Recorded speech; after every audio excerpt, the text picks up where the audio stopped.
All right, shalom, everyone. Peace for those who love peace, and no peace for the wicked, the Lord said. I hope you can hear me very well. I know we are coming to you in different timing, and that make people confused about what time I will be online. But I will try to, to give you an advanced timing for my coming schedule. Today our topic is very simple actually, and is to correct many false information we learn from Christians and from Muslims. When I start using the internet to expose Islam,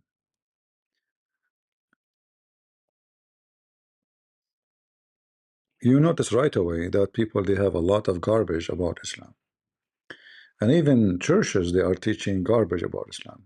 I'm not saying they are saying Islam is garbage. I wish they were saying opposite stuff. They were saying Muslims, they are from Ishmael, Muhammad from Ishmael. Um, they are Abrahamic. I mean, all kind of garbage. And took me many years in order to make people change. Even famous ones who used to say stupid things about Islam. However, until now, we have a lot of people who say stupid things about Islam, even though like they sound like they are supposedly fighting it. So in the appearance, they sound like they are really fighting Islam. But in reality, if you check carefully what they are doing, you will notice they are making big mistakes and spreading false information between Christians. Uh, and we will give you some examples about those people. And again, the example we'll give you is just not it's not to attack anyone, but to give you the truth. That people, they say stupid things, thinking that they have knowledge.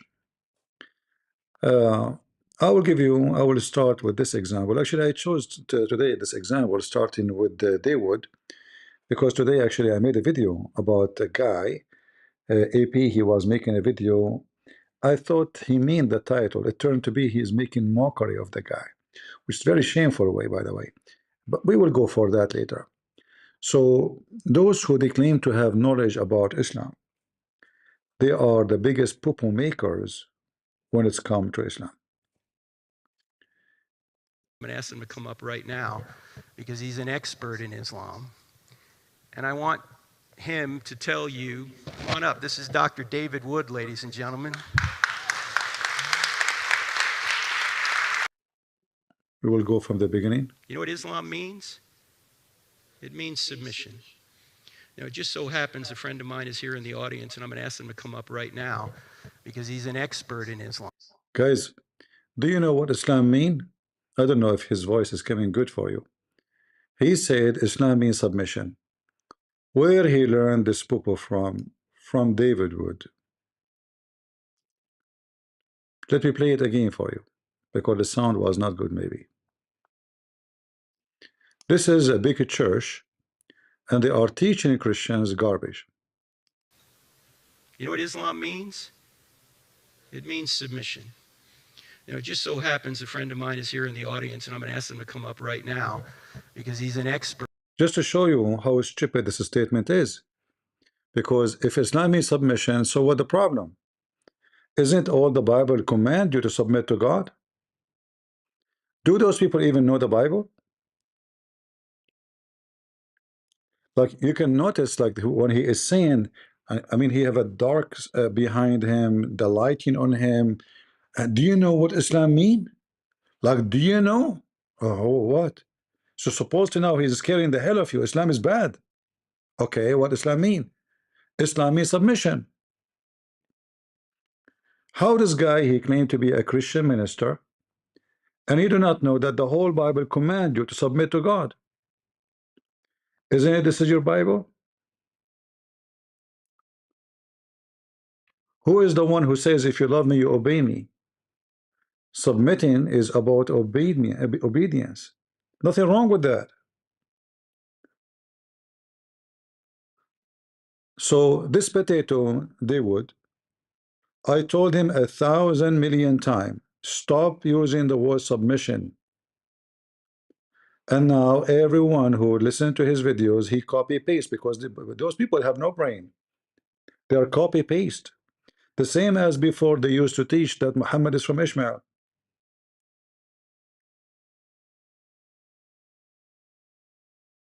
We shout at them, we scream at them. Show me where in the Bible it says that this guy from Ishmael. What's wrong with you? Where do you get this from? Isn't it the Bible says that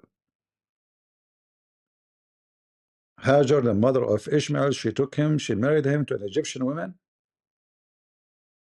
So his father is from Iraq, his mother is an Egyptian, he married to an Egyptian, the sons are Arab? Nobody want to use his brain. Same here. They give you, so now if we ask somebody what is distinguished Christianity from Islam, they will say Islam means submission. Hmm? Christianity is about submission too. You know, in John 14, Jesus says, if you love me, keep my commands. What does that mean? You submit your will. Isn't it even Jesus? He said to the Father, let your will be done. Your will, not my will. So do you know what Islam mean? And where we got this is from? We have an expert for you. His name is Jay Wood, who do not know how to debate. The second he put him in the stage, he make poo. So now the Christians, everyone who attend this church, he go out, he learned that Islam means submission. So how many Christians now they have a wrong and false teaching about Islam? Is here in the audience, and I'm going to ask him to come up right now because he's an expert in Islam. And I want him to tell you, come on up. This is Dr. David Wood, ladies and gentlemen.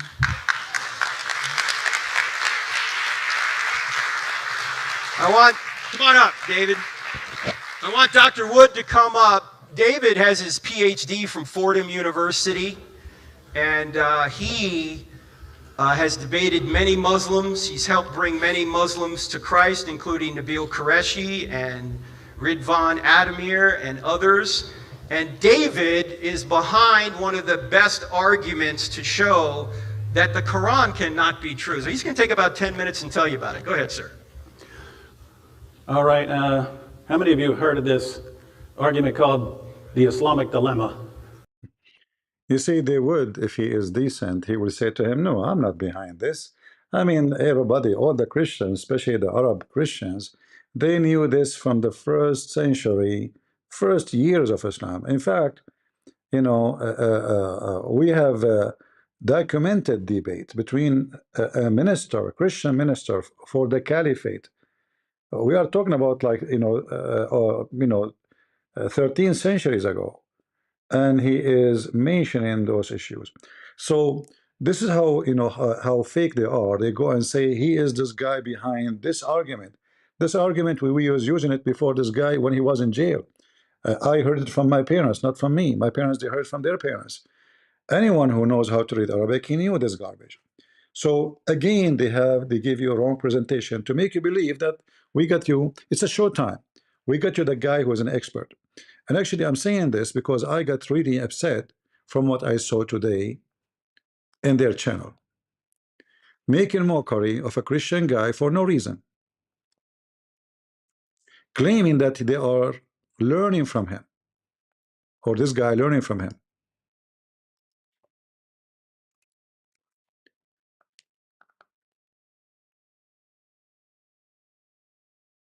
All this going now. Going to give more powerful winger arguments. Don't tell David. How are you guys? Thank you. Yeah, he did say that. He's like, with all these Muslim guys attacking Christians, I think I'm going to have to jump into this whole apologetics dealing with Islam thing. It's like, yeah. The thing is, he went hardcore, man. It's just suddenly Mike Winger is attacking Islam. What really? What is this? People mentioned it. People mentioned it that he was running his mouth over there. So he started running his mouth. And then if you watch the video, you will see AP. He says he learned this from me because I repeating this. I mean, the whole point that this guy, he know nothing and he learned from us. But those two, you put them in the stage, they made poo-poo. And then we have to make 1,000 videos to support them in the debate. Each one of them. All of you remember what happened to David Wood with Mimi Hijab when he started making mockery, and Wood, he make him poo-poo. When Hijab, he said to him, not a single Jew believed that God have son. If David Wood, he knew the Quran, he would say to him, you're an idiot. The Quran says that the Jews, they say Uzair is son of Allah. David Wood, he made the same garbage when he went to Uthman. Uthman, I was challenging Uthman. This guy, he jumped in the middle. He went there all the way with Shamshun, 3 musketeer. They went to Uthman, they made him famous. In fact, they are the one who made Muslim famous. If you want to get famous, go to Dawood. They will make you rich. You debate them, you never lose, you become rich and famous. Muhammad Hijab was a potato, nobody listened to him. In one day, he have extra 100,000 subscribers. And now they are making mockery of this guy. Why? Give me a reason. Anyone can give me a reason? Running his mouth? He's a Christian guy. He is speaking the truth about Islam. Let us say he learned whatever he learned from everybody. All of us, we learn from others. All of us, we learn. Like, am I born, I know how to read Arabic? Everybody, I learned from Muslims too. I went to school, the teacher was a Muslim. But anyway, why we are making fun of this guy? He is getting a lot of review. He start talking about Islam. He will take our customers. And maybe soon he will start making GoFundMe. He will compete with us. Hey guys, Charlie Kirk, get killed, and I need to increase my security. GoFundMe. Guys, I want to increase my ministry. I need to buy a camera. GoFundMe. And then we collect tens of thousands of dollars, if not hundreds of thousands of dollars. All of this because we are serving God. Wait a minute, when was that? When did he start? When did he first start? Let me see. When was this? Okay. Here. Whoa, that's lots of stuff. I know he has made What the heck? repeated posts about Islam. So I think it started with, at first he shared the other Mike's GoFundMe fundraiser, Michael Jones, Inspiring Philosophy. Thanks to everybody who has contributed to that, by the way. Absolutely. They are He- enraged. Malik's even trying to get it taken down and stuff like that. He's posting his screenshots of his whining to go. If somebody posts your address, is that a reason to GoFundMe and collect 200 something thousand dollars? Already you go to debate, you go in person, they know you, you meet them, you shake hands with them. So what is exactly the problem? Don't they go and they fly and they meet them in person? They do, right? If this person was a hidden person, like he is a mystery person, and he have an issue, maybe he's a Middle Eastern, like Christian Prince. He's not. So what the GoFundMe? Any excuse, we make GoFundMe. And hundreds of thousands of dollars come like rain. Thank you, thank you. GoFundMe. It's like, it's hilarious because he's the one who caused it. So if GoFundMe like investigates and is like, can you No, it's not him who caused it. This guy is Abdul. It is you who use it for your business to make money. You are putting it on the Muslim. I mean, if you change your address, they can find your address second day. So what? Because already they know your name. They know who you are. It takes them 5 minutes to search you again. So what getting 200,000 will do to you? Are you going to change your name, your passport, your etc.? What is that? It's just an excuse for, you know what. Continue. and now they start mocking this person. Verify that you were actually threatened. We have people saying that it's all a scam. Well, yeah, I can show you all these clips from the guy who complained to you, threatening my wife, me, everyone. That's true. So he shared this at first, and then he said, he said the following: due to recent increases in Muslim threats against Christians online, I have made a decision. I'm going to help expose Islam more. 32,000 likes. Are you kidding for him? Guys, do you see what the problem? 32,000 like. They're upset. Yeah. And for what? What do people? Oh, yay! Mike Winger's really going to expose Islam. Hi. What? What's the problem with those guys? Why they are mocking the guy? The answer is very simple. They don't want someone to compete. 30,000 like, which means how many million view? I mean, I didn't see anything wrong here. Did anyone see anything wrong?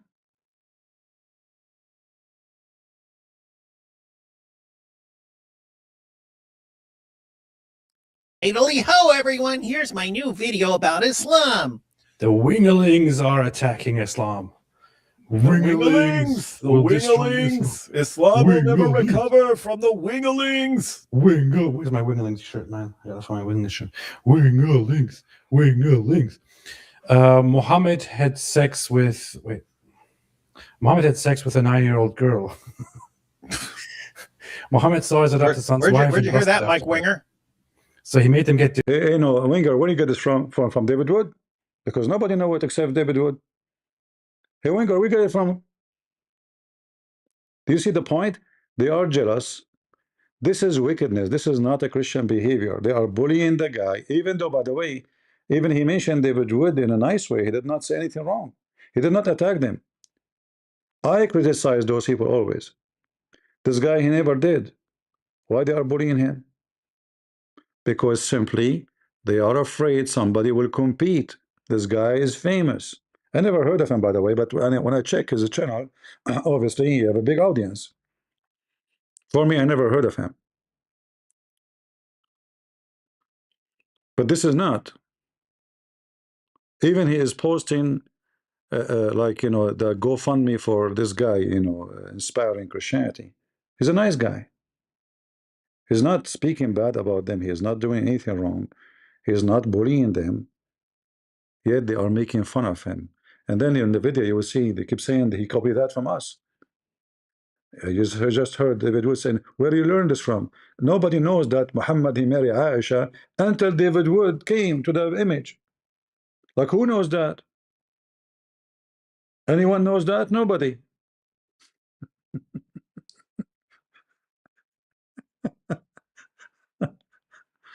Continue.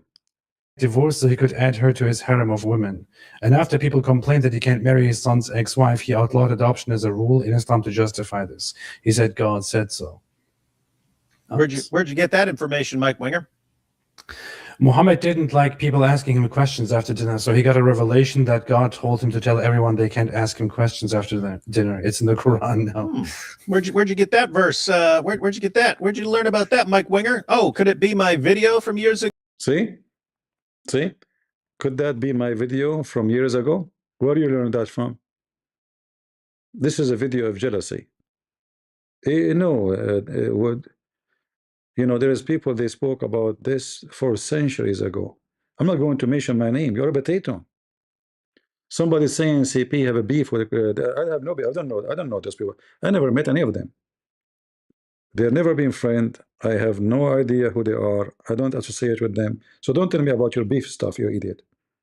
Anyone who says stupid things, I go against him. In fact, nobody supported him as I did.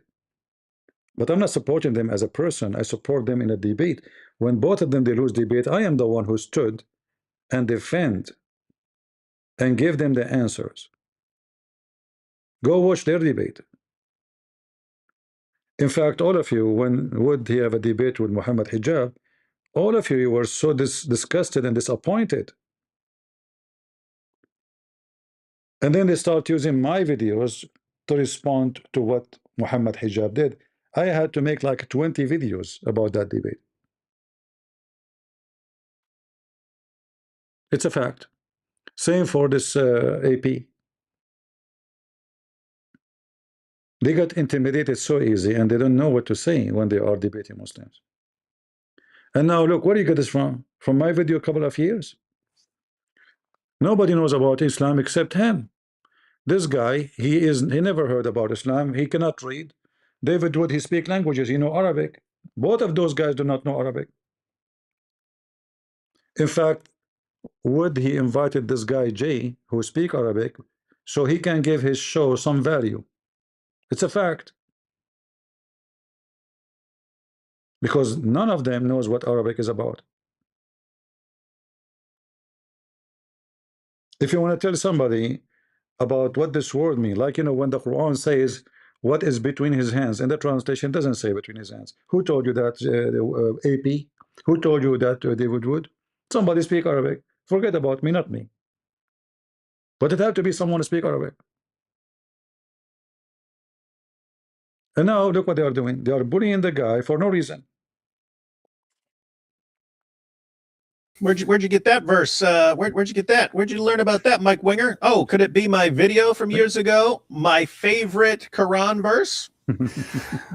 Muhammad seems to have been so confused about what Christians believe that he thought the Trinity was Father, Son, and Mary. He clearly got this from me. Because, He got that from me. The whole video is about he got this from me and he got that from me. Can you believe it? He got that from me.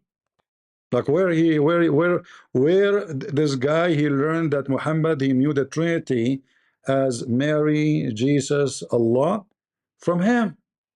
Who else? I mean, who else? Let us be honest here. he thought the Trinity was Father, Son, and Mary. He clearly got this from me. Because I talked about this quite frequently, so he Anyway, I don't want to continue with this garbage. Be careful with those people.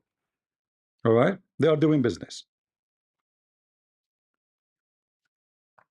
They can make a good videos to expose Islam, yes, but the motivation is very clear. I say it to you with clear words, no more sugarcoating. But this is not our topic today, but I wanted to show you how some so-called Christians, between bracket, because not everyone says to me, Lord, Lord, will enter the kingdom of my Father, but the one who do his will. And I wonder if they are doing the will of the Father by doing this. And don't forget to go fund me every few weeks. So if we ask now an average Christian, what is the major difference between Islam? He might give you an answer he received from those people.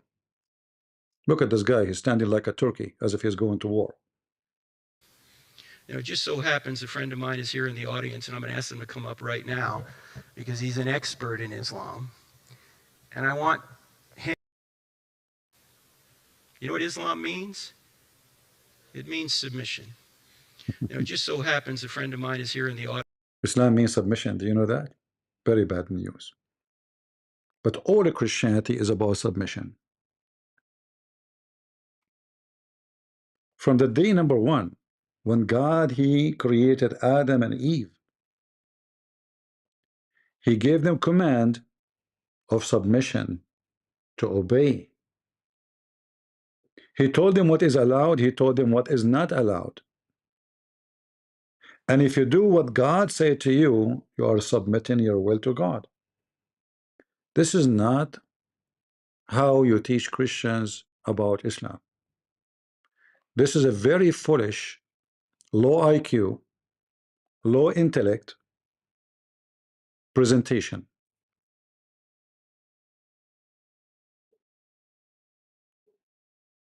You might say to yourself, I'm using a tough language. It is the truth.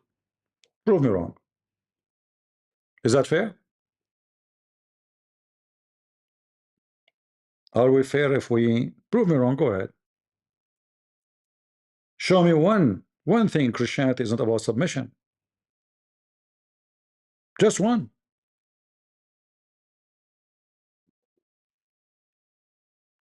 Not everyone say to me, Lord, Lord, will enter the kingdom of my Father, but the one who do his will. Which means you submit your will under the feet of God. And you say, God, let your will be done. The same as Jesus said to the Father, let your will, not my will. The Messiah himself, he chosen the will of the Father. So how that can be wrong?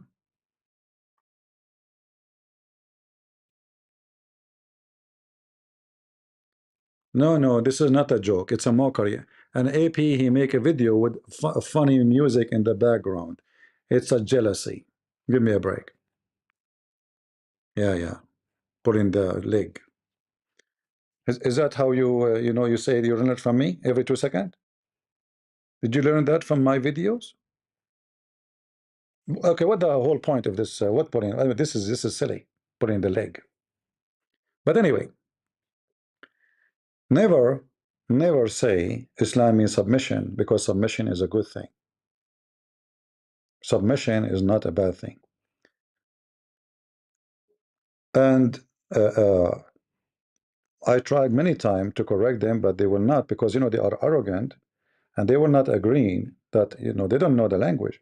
You see, even the word surrender, like I'm using the word surrender, but I think there's something better than surrender. English is not my first language, as you know.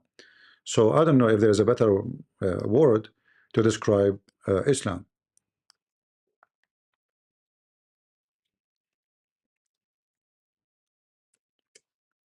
And the funny is, and I find it very strange, that he have two Arab, they come in his show, and they never say to him, shut up, that does not mean surrender. Sorry, submission. I guess they don't have the courage. Uh, the Quran speak many times about what Islam is about. But this is one of the most clear verses. Chapter 49, verse number 14. 49, 14. The Arab, by the way, is not an ethnic. The Arab is people of the desert, is not an ethnic. Mistakenly, arrogant, stupid people think that when we say an Arab, it's a race. Arab is not a race. Arab is an Aramaic word. Arabia is a word mean desert. Like when they say the Arabian desert, that's because they are stupid. Already you say desert, but because they don't know that Arabia or Arabian is already word mean desert, so they think it's a name. You know what I mean? So when they say the Arabian desert, they are saying the desert, because Arabian mean desert. Arab mean those who live in the desert. People who have no homes, Bedouin. And that's what the Quran is saying. قالت الأعراب. The translation coming as a Bedouin, which is correct. Bedouin mean people who go around. It's not an ethnic. People who live in the desert, they carry their houses in a tent and they go around. So if you do that, you are an Arab too. If you live in a tent like a gypsy, you are Arab. All right? But if the gypsy, they don't live in the desert, then we cannot call them really Arab, because it is connected to the desert. So the Bedouin, the Arab, they say we believe, say you believe not, but only say. So Allah now supposedly, Aka Muhammad, commanding them to say, we have surrender. Surrender to what? Okay, hold on. They don't believe. They don't believe. So what they surrender? Even it says here, faith never enter your heart. So did they surrender by love, like they love you? They love this God, they surrender their will to Him. No, no. Faith never entered their heart. So how they surrender? Somebody can say to you submission and surrender are very close to each other. It could be in English. But in Arabic it's very clear. This is about you taking against your will. You converted to Islam. It's obvious in front of you. Faith never entered your heart. So why I'm saying to them, say you are a Muslim? How I can say to them, say, don't say we believe. Don't say we believe, because you believe not. Okay, so what surrender mean here? Mean they've been forced to convert to Islam. So surrender, and when it's come to Islam, is about being defeated by sword. So to save yourself from being slaughtered, you say I'm a Muslim, but never say I'm a believer. We know you are a liar. Are you getting my point? So when they say to you Islam means submission, it's a stupid statement from arrogant, ignorant, who they are deceiving the Christians. If we go to the Quran, not only the Quran and the Hadith, Muhammad, he made it clear, Aslim Taslam. Aslim Taslam. What does that mean? You surrender, we will not kill you. Aslimi Taslami. Convert, you will be safe. Safe from what? Safe from his army. All those sentences, you see them highlighted in front of you.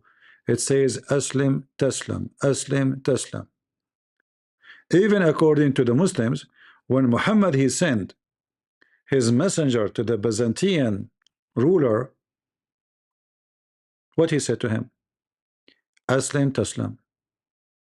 Accept Islam, you will be safe. It's in front of you. If you accept Islam, what will happen? You will be safe. Safe from what? He is sending a message, a threat. We are going to invade you. So either you convert to Islam and you accept me as a prophet, and that will save your ass, or else. So is that submission?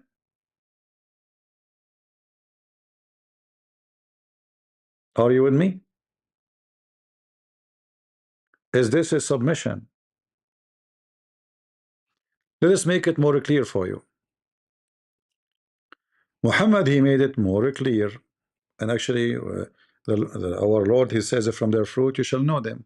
Don't the Muslims, they say Muhammad, he sent army to everywhere to, to conquer those who don't want to believe in Islam, and the Quran says in chapter 9:29, fight to kill those who don't believe in Allah. But look what Muhammad, he make it more clear.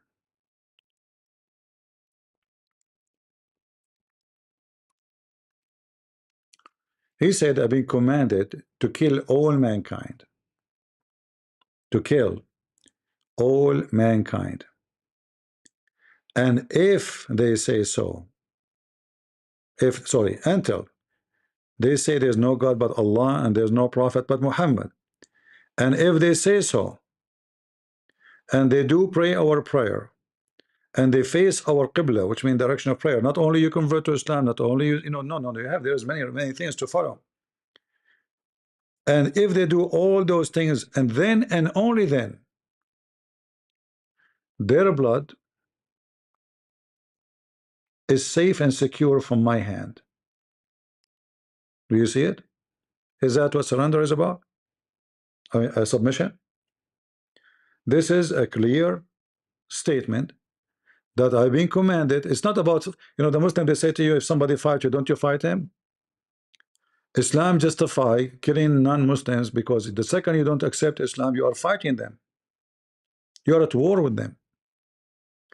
I have been commanded To kill, not to. If you see for the word in Arabic, qatilu, which means fight to kill, not fight.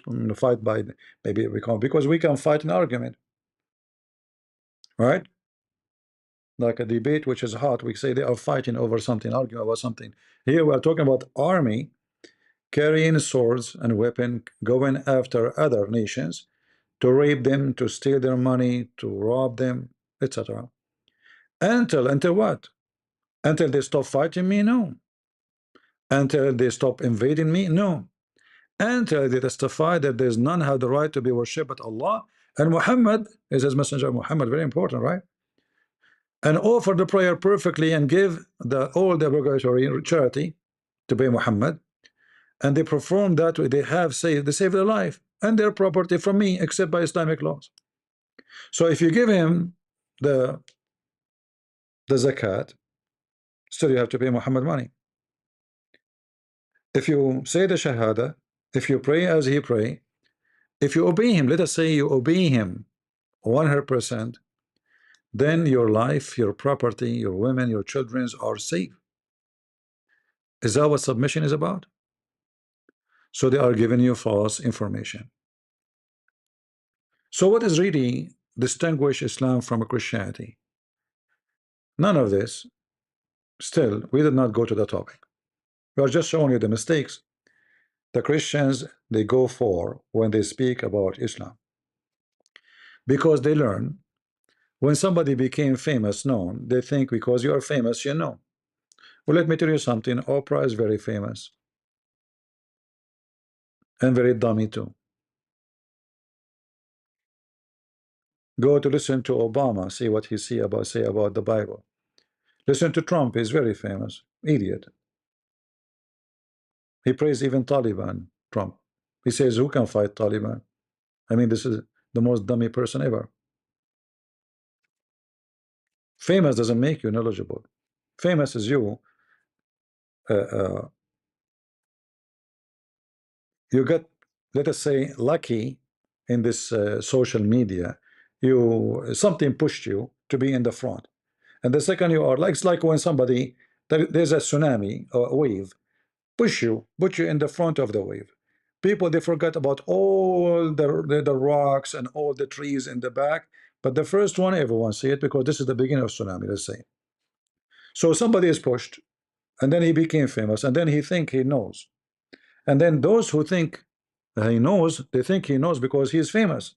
Otherwise, why is famous? There's no way he's famous. He do not know. Sucker Carson, he defend Islam. He's very famous. The wicked Andrew Tate, he converted to Islam. He's very famous. So what famous have to do with knowledge? Zero. I guarantee you there's people nobody heard of them before, and they are way knowledgeable than me. And all those people you know in the internet, nobody know them. What knowledge have to do with being famous? This is absolutely stupid. So what really differentiate Christianity from Islam? None of those things we mentioned differentiate Christianity from Islam. I gave you this presentation because you might say Islam teaches violence, right? This is not the reason, you know. There's things way bigger. What is the most important thing for you to distinguish bad from wrong?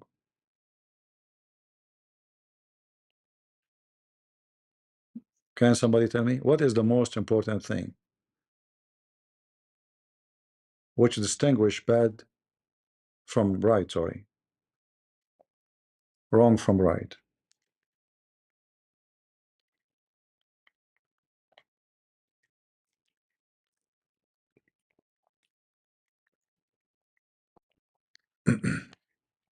I know sound can take some time to arrive to you, uh, but I will wait for the answer.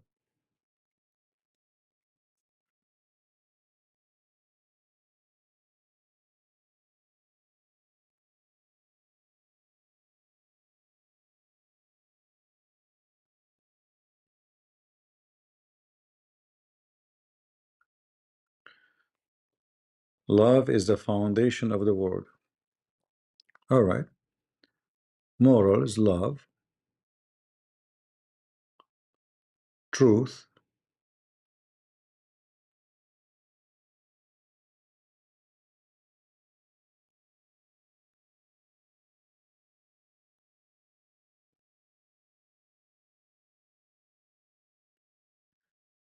somebody saying CP don't get the fact right. Mike Wenger and Shamshon try to shame David Wood. Well, if this is true, still all of them, they are the same equality then. But you know, obviously nobody can shame you unless you are a person of shame. And obviously all of them, they have a potato stuff on their uniform. So truth, love, pure heart, what else? Moral. All of those are true things. They are right. But there's the most important. The most important thing. Because moral, you know, can be a reason to accept and to refuse something. Love can be manipulated to be about this and that. Like the Muslim can say, they can say to you, how in the world I want to love someone who don't love Allah? You don't love even your creator. So I have to hate you. They can always justify all those things. But there's one thing the Muslims cannot fix, which is God. It's clear and obvious that their God is not our God. So, the one and the most important, that the God of Islam is not our God. So it doesn't matter what they believe in. It doesn't matter. Let us say their book is full of ethic, for the sake of argument. Let us say Muhammad did not teach violence, he teach love, for the sake of argument. Let us say Muhammad, he never was a child molester, he never been a rapist, he never been a gang reader. But still, this is not how to distinguish, because then they can say, well, we have love, we teach love. You can get someone says to you, what about Buddha? You know, everybody can find a way to come to you. The most important thing between us and them is God. Their God cannot be our God, for a very simple reason. Not only have different name, not only the Muslim they never saw, they never spoke to him, not only he never did miracles, he is not even a spirit. So we have a major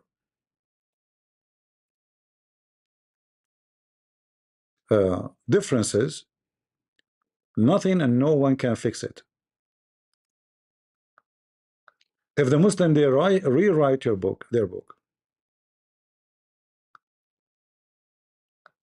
they cannot fix it.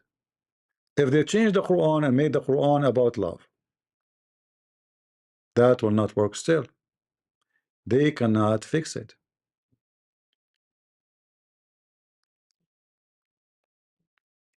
When the Bible from the first page make it clear that God is a spirit, then now we have identity and nature of the God we speak about. So if somebody present to me a rock, this is not my God. If somebody present to me an idol, this is not my God. If somebody present to me a God who have no spirit, this is not my God. Very simple. Without even looking for what he teach, what he do, how he look, none. In John 4 it says, God is a spirit, and his worshippers must worship him, or worship in spirit and in truth. If we go right now and we search, is Allah a spirit? Let me search for you.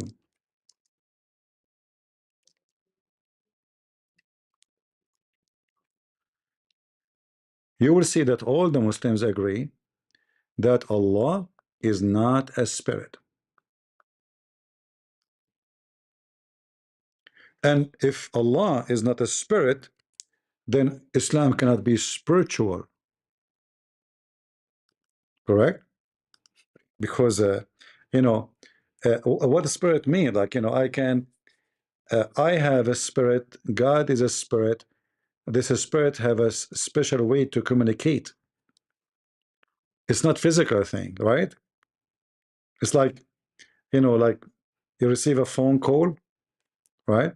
But nobody there next to you. You hear the voice of the person, he talked to you. He talked to you, you listen to him, you have a conversation, but there's nothing physical. Now, for sure, we are not saying the phone call is a spirit call, but just giving you an idea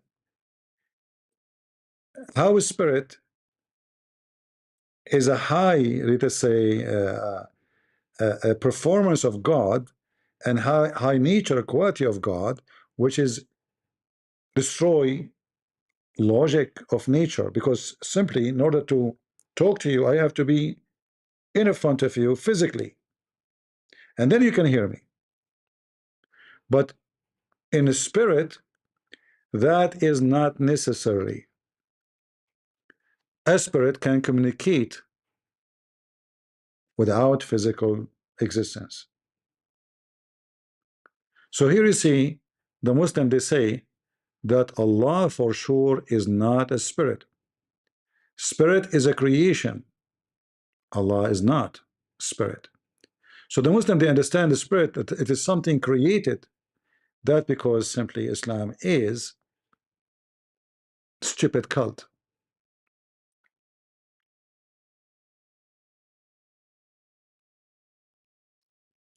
The spirit or soul, not one of the attributes of Allah. So imagine Allah have many attributes. He have 99 attributes. None of them is a spirit.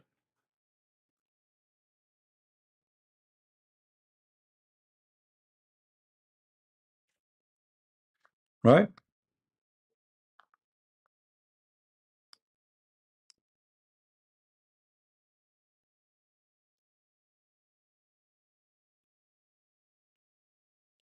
So the most important thing to differentiate Islam from Christianity, that we don't have the same God. Because many, they think the different that the Muslim, they believe in Jesus, but they believe in him as a prophet. That's stupid to say. This is not the reason. We don't have the first same God from the beginning. So there's no need to argue about Jesus there, because Jesus is not there. If the Muslim believe in different God, how we can say that they believe in Jesus? Are you with me? If the Muslim believe in God who is not a spirit, how they can claim that they believe in Jesus? So the whole argument of believing in Jesus is destroyed by this alone, because simply they don't have the same God. If you open the first page in the book of Genesis, you will see God is spirit.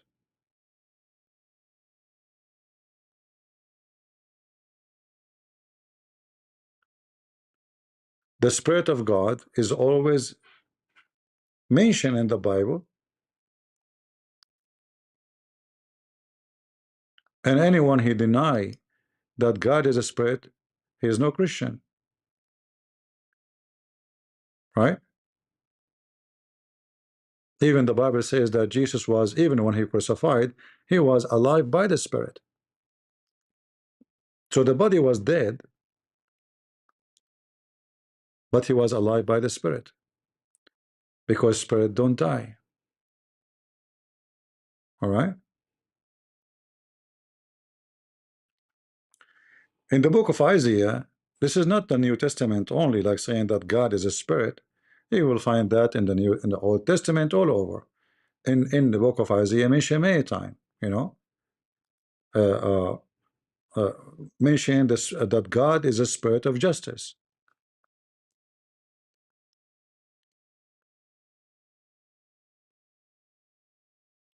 In Isaiah chapter 31, It says, now the Egyptian are men, are not God, and their horses are flesh, not spirit.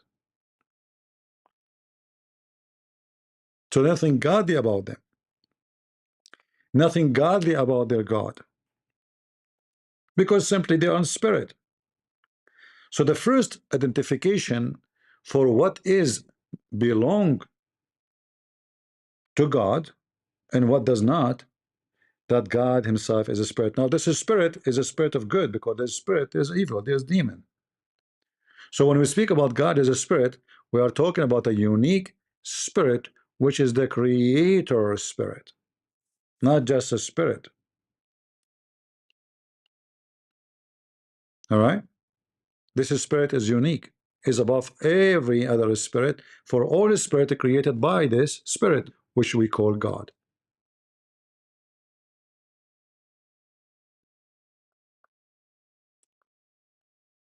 So now if we come to the conclusion together that Allah is not a spirit and our God is a spirit, then we know right away that what distinguish Islam from a Christianity, they are worshiping an idol. For anything does not have a spirit is a rock, is dead. You see, the word spirit means life to start with. What is the source of life? Life. God is life. If God is not alive and he is life, he cannot give us life, correct? I mean, if you don't have it, how he can give it? If you don't have wisdom, how you can be wise? And how you can make me wise? If you are blind, how you can claim that you can see? Are you with me?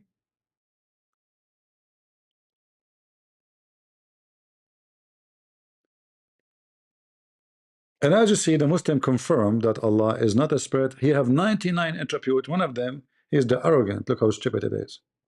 The other one is the mu'min, which means he's the believer. Allah, he believer. All kind of stupid things, you know, is given as an attribute to Allah, supposedly. However, we will find that Muhammad, he have 99 attribute too, because Muhammad is Allah. Muhammad, he hijacked everything around him. He heard about Jesus. He said, let me use his name.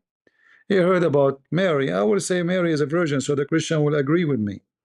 He heard about the Jews. He said, okay, Jews, I believe in Moses. He heard about the Sabian, all different, you know, they don't agree with each other.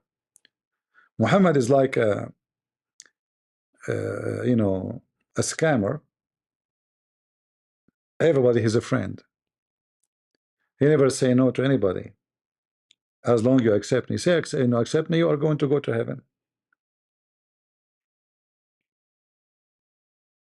This is why you see Muhammad, he says in the Quran, that those who they are Jews, and those who they are Christians, and those who they are Sabian, they will go to heaven and they have no worry. But this is in the beginning when Muhammad was trying to convert those people to agree with him. No problem, you can stay a Jew. No problem, you can say Christian. No, but the Sabian, they believe that the God of the Jews is evil. How Sabian, who don't believe in the God of the Christian and the Jews, they will share heaven with the Muslims and the Jews and the Christians.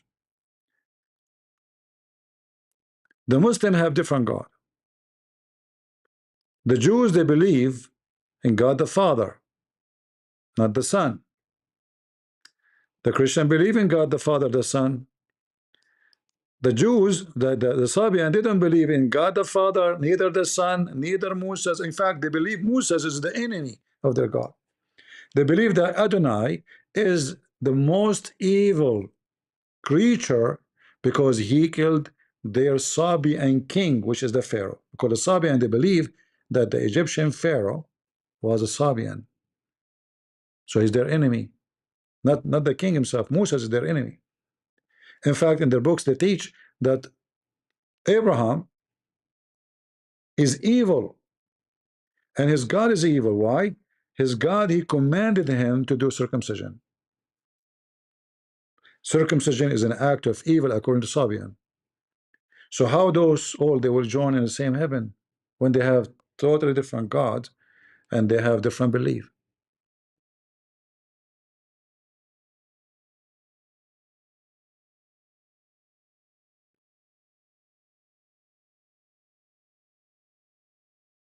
Are you with me?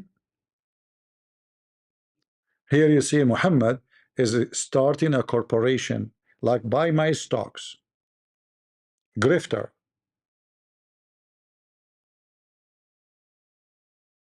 Even though each one of them have different God. And as you see, he is not saying to them, if you believe in Islam and leave your religion. No, he says the Jews, which means you stay as a Jew, the Christians, the Sabian, and whoever believe in the last days.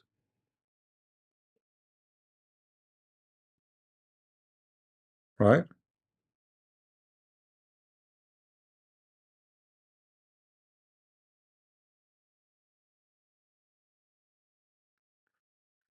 So we have a very wrong understanding about what differentiate Islam from Christianity. It's not about Muslim, they believe in Jesus, he's a prophet or not. Jesus never existed. Where we can find the word Jesus in the Quran? The real name of Jesus is not even Jesus, it's Yeshua, right? Okay, where we can find Yeshua? Never mentioned. Not a single once. And this guy, who they call him Isa in the Quran, he is the son of Mary, and Mary is the daughter of Imran. Who is Mary, the daughter of Imran?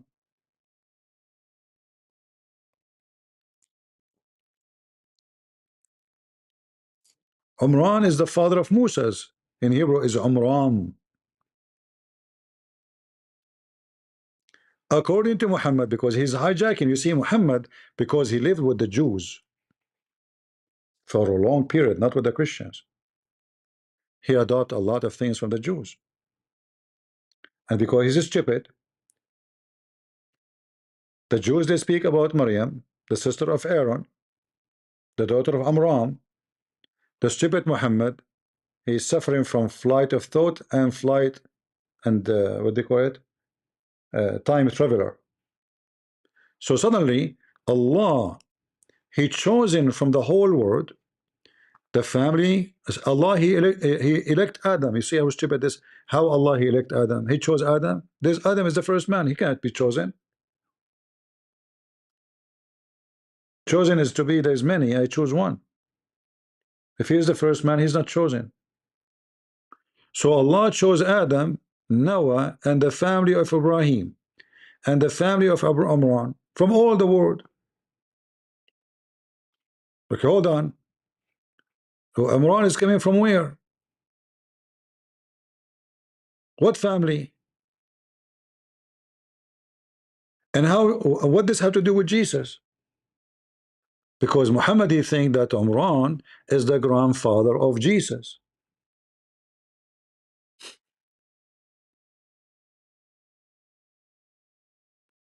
And here it says it in the story, supposedly, that the mother of Mary, and she is the wife of Amran, she might make a vow to Allah that if she have a child, this child will be a monk, will be devout to serve God. But the same stupid Muhammad, he says, being a monk or a nun is a fabrication of the Christians.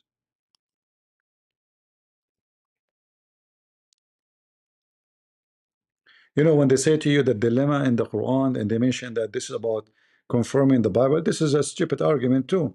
Because what dilemma? There's a billion dilemma in the Quran. Dilemma is about contradiction, and all of the Quran is contradiction. So in chapter 5 verse number 82 it says that priests and monks are great. Read it. They are not proud, they are wonderful. Chapter 5 verse 82. The same Quran saying that being a monk is a fraud.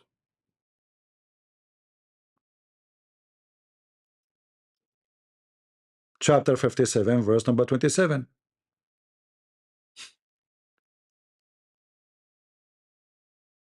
Do you see it? They fabricated these things. We did not prescribe for them to be monks. They made it up. They invented that. So how you praise them for being monks, and then you condemn them from being inventing, which means you are a fraud. And then here you see that Mary, she is vowing her child to be servant of God, which means will be a monk. But then she gave a birth to a girl. She became a nun. According to the Quran, Mary was a nun. Her mother, she vowed that she will not even. That's it, because now she made the vow before she knew if it's a baby girl or a baby boy.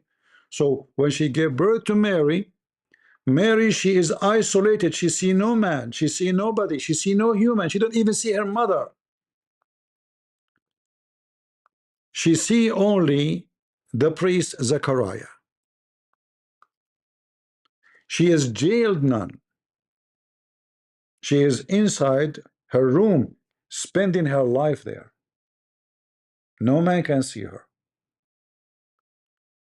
All what she do, she pray to God. Even Allah himself, he bring food for her. Read the story in front of you. But the same stupid Muhammad, he condemned being nun and condemned being a monk, saying this is an innovation, this is a fabrication. So as you see, Muhammad, because he lived between the Jews, he is mixed up and messed up. So nowhere in the Quran it mentioned Jesus. Zero places.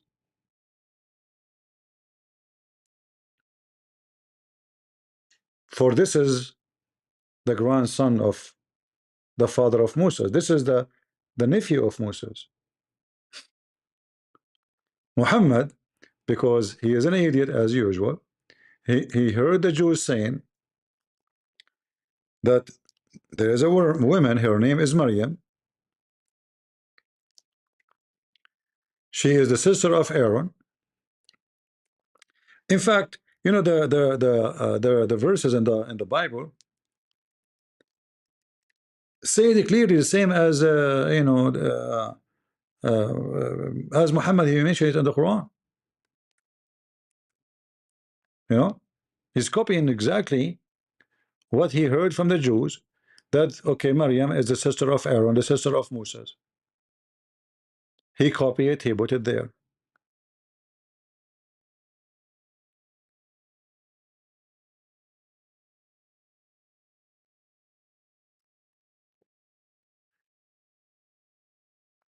If you have a question, let me know.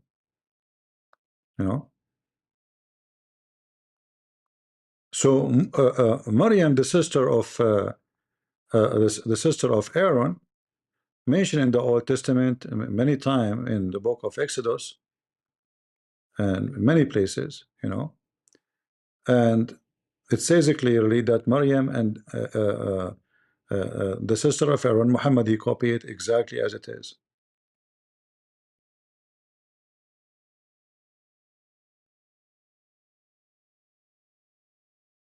And now the Muslim, they keep saying, when a Jewish person, he came to Muhammad, he told him Maryam is not the sister of Aaron. There's hundreds of years between them. For sure, hundreds of years is nothing, you know. The timing is a huge difference. Muhammad, now he have to fix it. He says, oh, they used to call them by their great ancestors, but she is not from the ancestor, and Aaron is not a great prophet. He's nobody really in the history of the Jews. Not a big deal.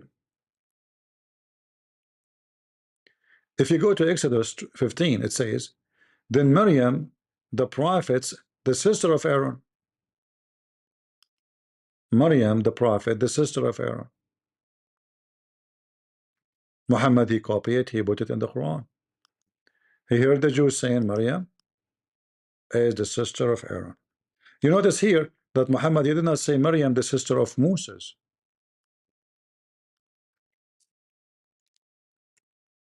He did not say that, right? He said what exactly the Bible said.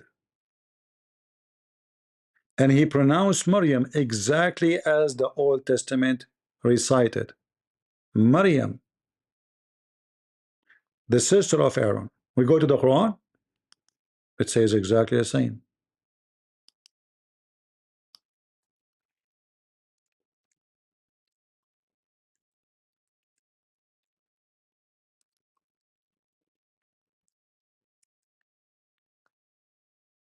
Maryam,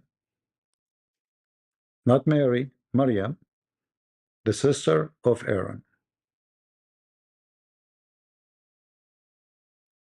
You see that the name of the chapter, Maryam. What the word mentioned in the Old Testament, Maryam.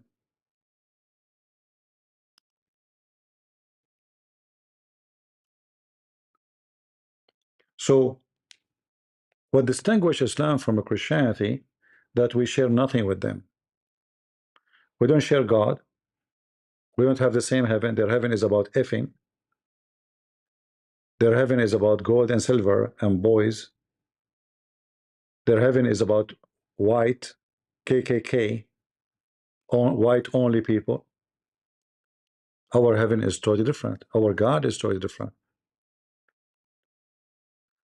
So if somebody asks you, what distinguishes Christianity from Islam? You say there's everything. We have zero to share. If they say to you they believe in Moses, they don't believe in Moses, because if the Muslims believe in Moses, so why don't they follow Moses? They don't. If they say to you they believe in Jesus, so why they want to kill the Christians? If they believe in Jesus, then why they don't believe in what Jesus taught? And where what Jesus taught in the Quran? If we read the whole Quran, the whole point, you will see that they mention Jesus in two words. That Jesus, servant of Allah, he told people to worship Allah. That's it. That is what Jesus is about. There's nothing about Jesus there. And the name is wrong.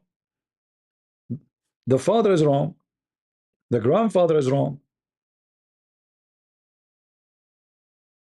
Everything in this book is wrong. So we share nothing. God nature is not the same. History is wrong. Science is wrong. Arabic language is wrong. So what we share? Do we share the wrong together? No, we don't believe in wrong. And Jesus never taught us wrong. And then you can add things like the morality and the ethic and everything, right?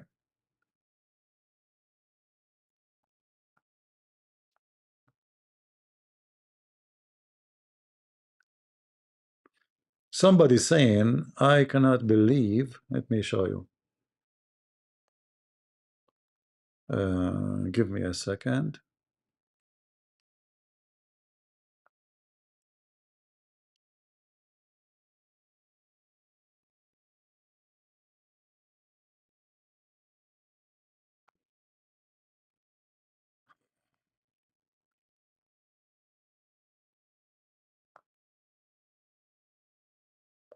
Yeah, somebody said that I cannot believe that you condemn Christians supporting other Christians financially.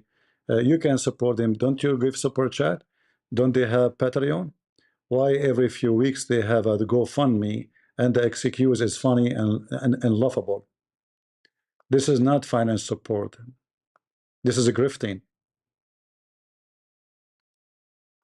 How many times Muslims they post pictures of a Christian prince and they post addresses?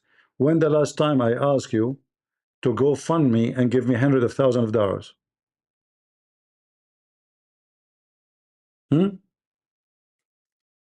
How many times you heard me saying, go fund me?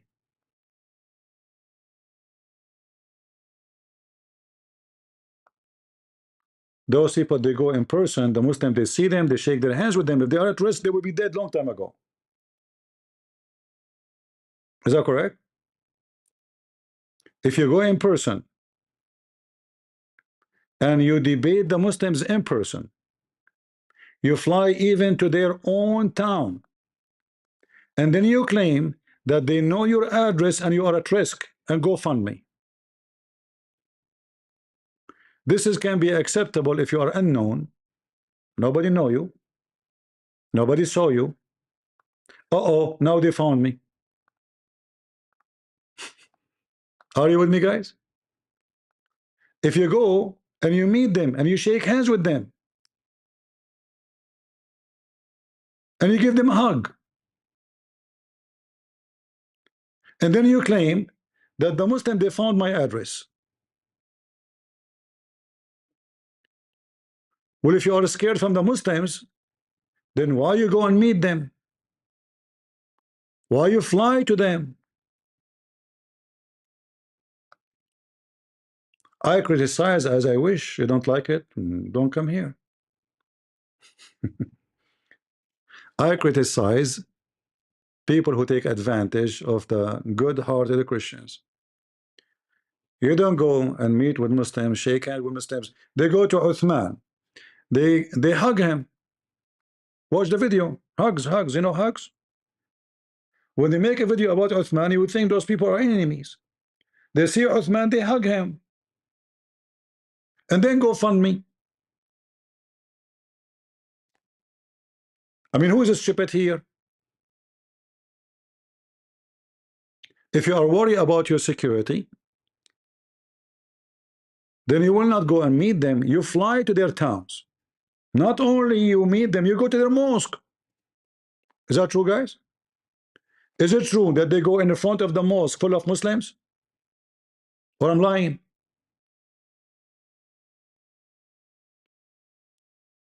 Is that true?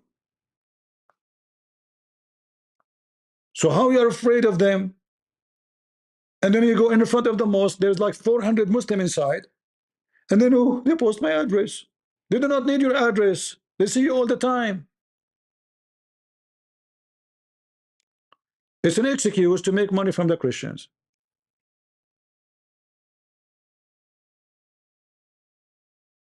I will believe this if those guys never show themselves. They don't want anyone to see them. They have issues to worry about. But they go and they meet them and they debate them and they give them hugs and they kiss each other.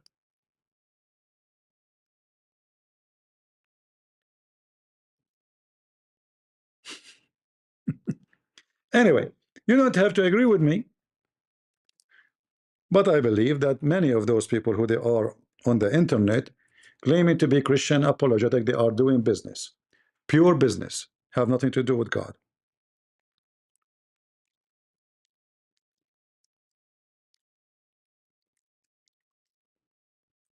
Right? When this potato, Othman, look how they made him famous. 5 million, 1.5 million view for a stupid visit of a 3 coming to debate with who? With Othman. Did they debate him? No. They hug him. They kissed him. In fact, he invited them for a dinner. It was Ramadan time. Are we making things up? So if those people are worried about security and safety, do you go to them? Oh, they will kill me if I didn't know where I live.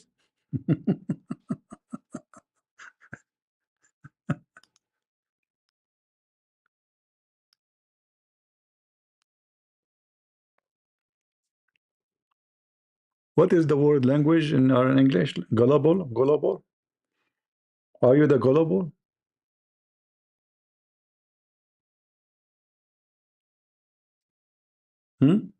So they go and they meet them and they are worried about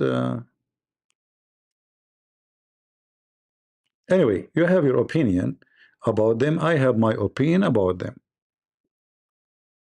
I believe many of those who claim to be Christian apologetic, they are doing business. And the proof of that is GoFundMe. Go check how much money they made in the last year alone. It's not enough all the money they collect from Super Chat. Thousands every time go live. You know what thousands? Thousands. And yet they don't have money to fly. GoFundMe. If they want to buy a camera, GoFundMe. And then each time they make tens of thousands of dollars. And then you say to me, you know, they are decent. It's up to you.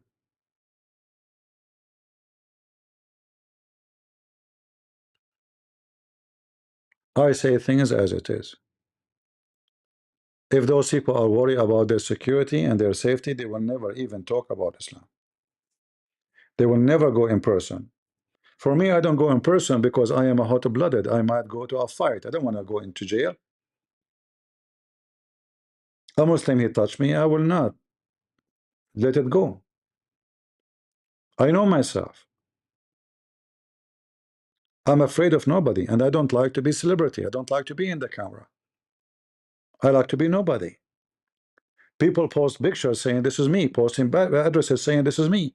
I don't go to GoFundMe says, guys, they found my address. Please send me $300,000, $400,000. And what the money would do, if they knew who you are, they can find you second day. Like, where you will go? Anyway, it's up to you to decide. It's up to you to say. It's up to you to believe. It's up to you not to believe. But trust me, many of them, they are GoFundMe business. It's all about money. Muslims and Christians. All right? It's a Lily J. Mimi hijab, Ali da'wah, this guy, the fat Orthodox potato who knows nothing about Islam. All of them is about money. Buy t-shirt, buy my hat, buy my socks, buy my etc. But is missing buy my underwear. And the naive ones of you, you know, you give money. I'm not against you to support people who need, you know. No, I say to you, support anyone who you think he deserves to be supported. But it's obvious we are talking about millions of dollars. You know what millions mean?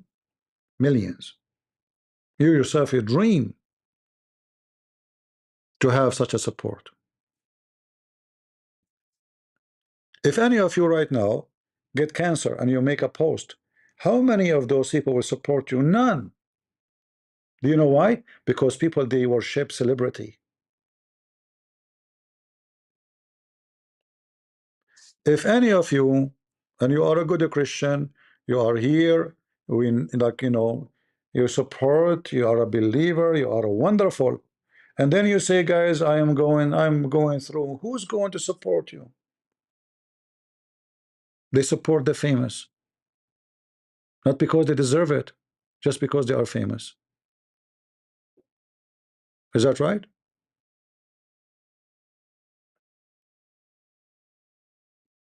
Prove me wrong.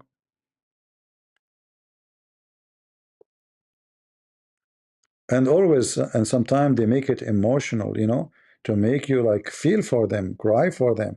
They are professional.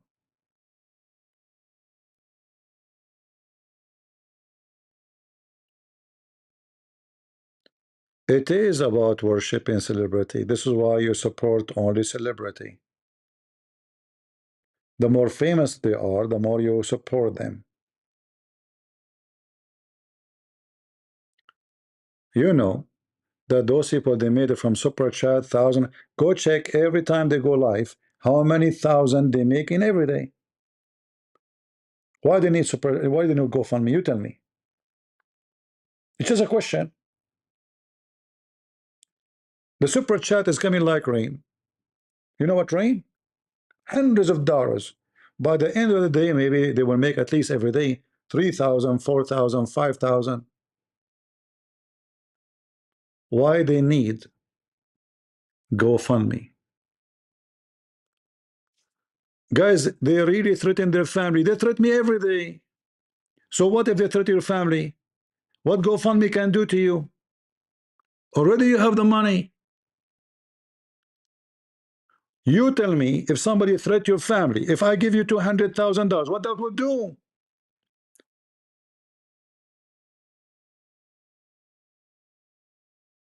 Are you guys naive?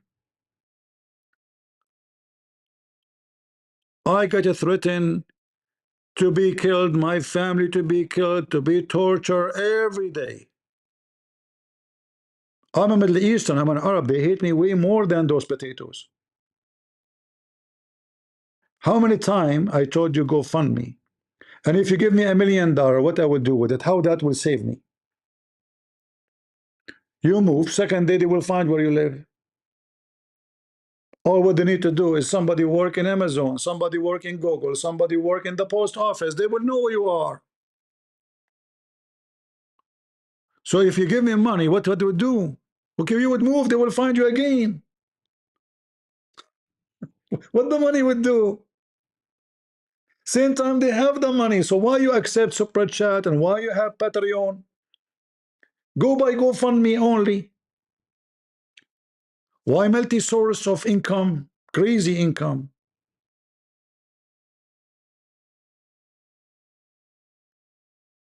It's up to you. I warn you.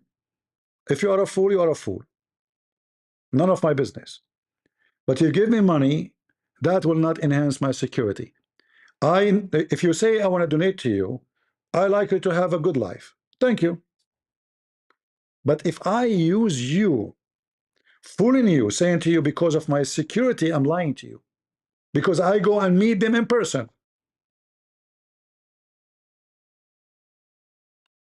I go by my own feet to them. So if my life in jeopardy, then I will not even be there. I will be hiding. Have you heard of somebody, his life is at risk and he go to the mosque?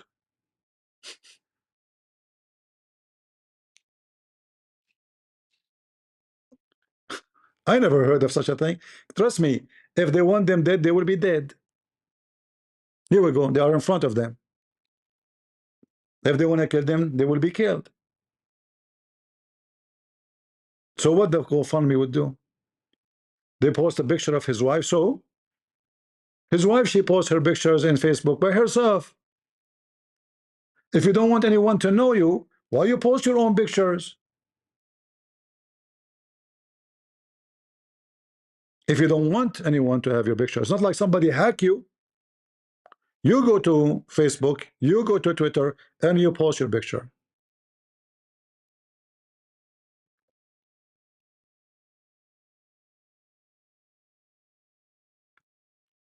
So I warn you, if you are a foolish person, you are a foolish person. I see people, they are going to the Muslim, they are laughing, they are hugging them, they are joking together. I don't see Muslims beating them. I don't see their life in a threat. Do you see it? So Abdul, he posted his address. They knew your address.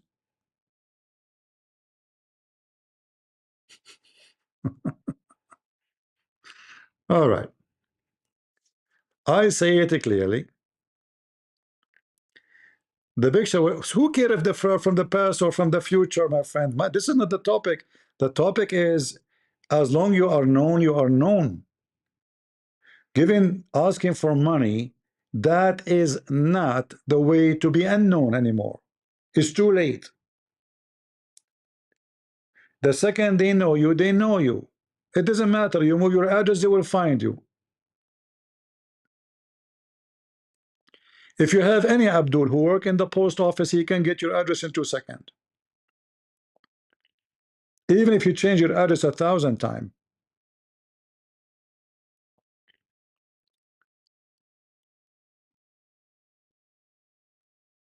So it is up to you, you know.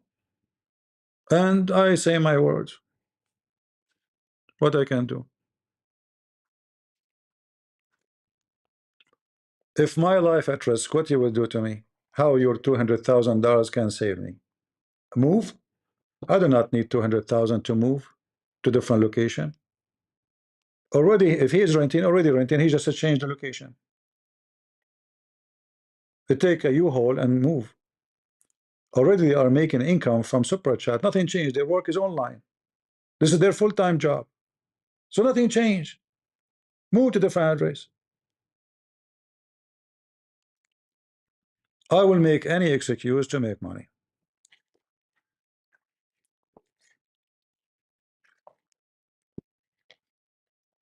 And we are talking about hundreds of thousands. How many years you need to work to collect 200,000? Be honest. They make it in a day. You know what a day is? This is the biggest business. This is amazing business. Why I want to study, be a doctor? Why I want to be an engineer? I go open a channel about Islam, and then I will go and post my own address and go fund me, guys. Look, my address there. Oh, the Muslims coming after me.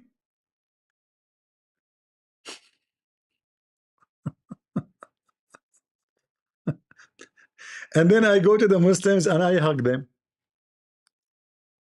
You're Hasumu then. Not very good at it. No, I'm not a sumo wrestler.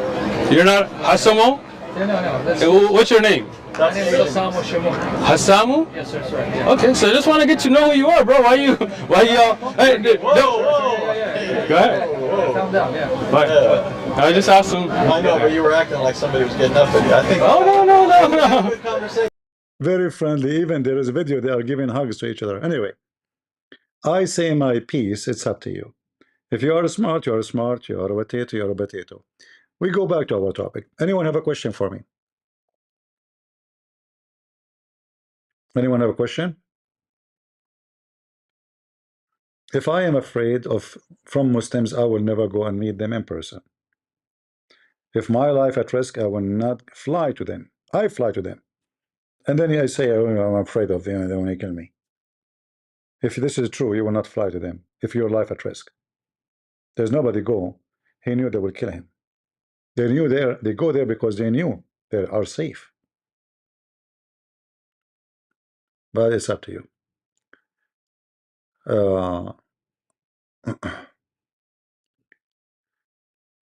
Any question?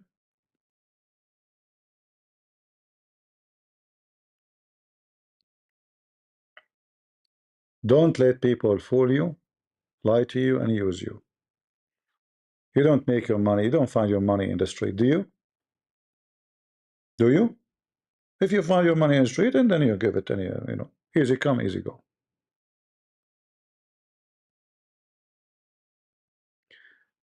CP, stop victim blaming. Who is the victim here? It's you who's the victim, not me. I'm the last one to be fooled. It's you who's the victim. Do the Muslims believe that Allah is not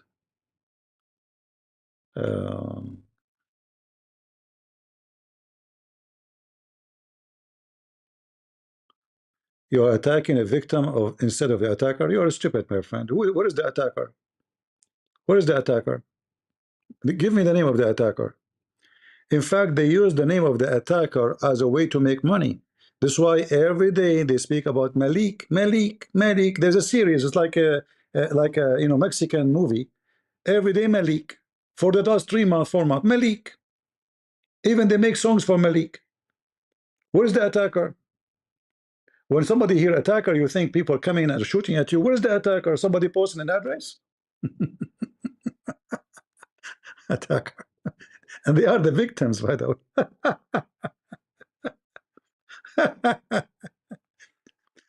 You go by your real name. Anyone can put your real name in the internet and he can find your address.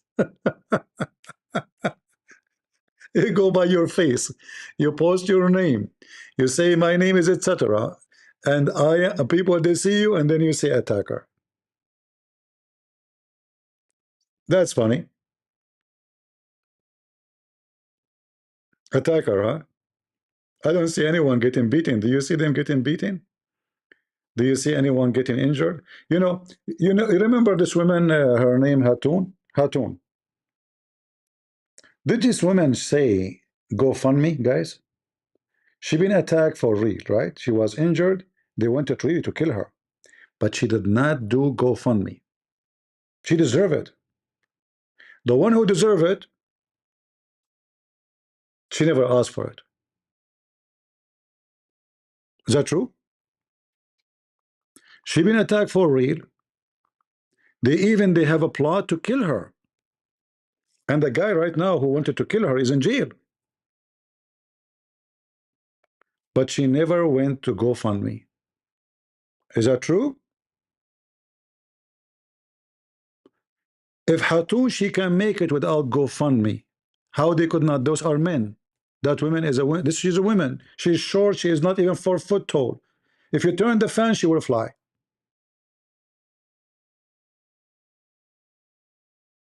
But she did not cry, claim to be, you know, victim, and go fund me.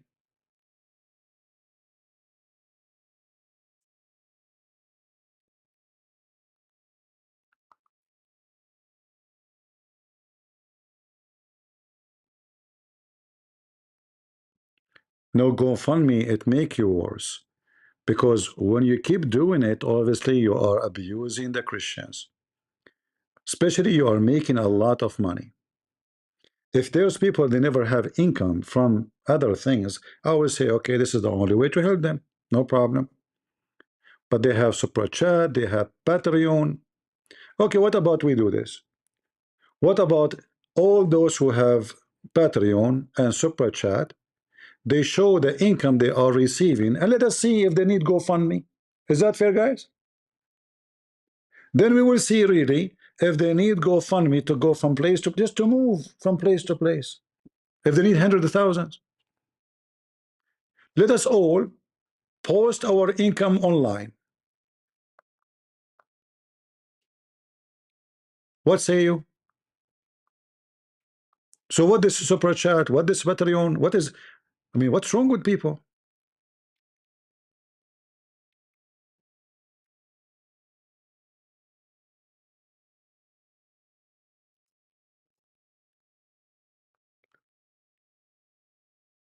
Okay, guys, I need to buy.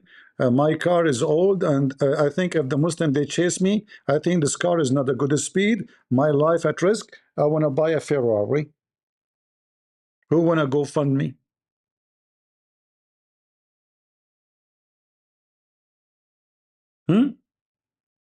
I can find a billion reasons to go for GoFundMe.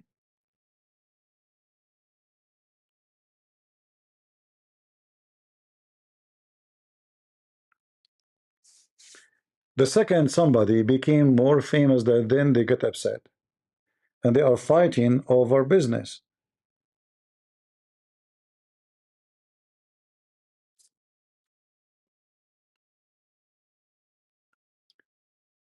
Anyway, you don't have to agree with me. But as the Lord he said, from their fruits you shall know them. Is that fair? They, you know, like, you know, they are. If I want to expose somebody, how many videos, all of us we made about Mimi hijab taking a woman to the hotel. All of us we did, right? Because this is part of Islam, by the way. It's, you know, just to expose them. And then we find that this guy is cheating his wife. So the same time he was making videos about Mimi hijab taking a woman to the hotel, he was taking a woman to the hotel.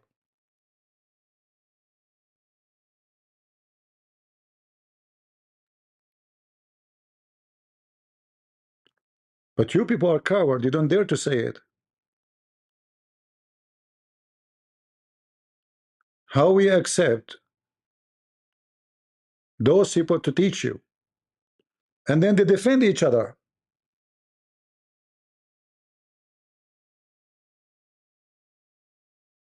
So I make fun of Mimi hijab, how the scammer he is. He take the women. When we invite Sister Aisha, she became sister, and not only they invite her to her channel just to get a click, and they allow her even to preach Islam, and they never even get her busted,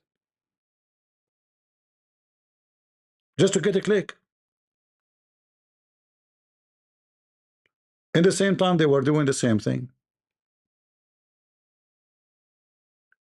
So in the stage, we are decent, we are holy. Muslims are scumbag. Look what they do. They lie to their wives.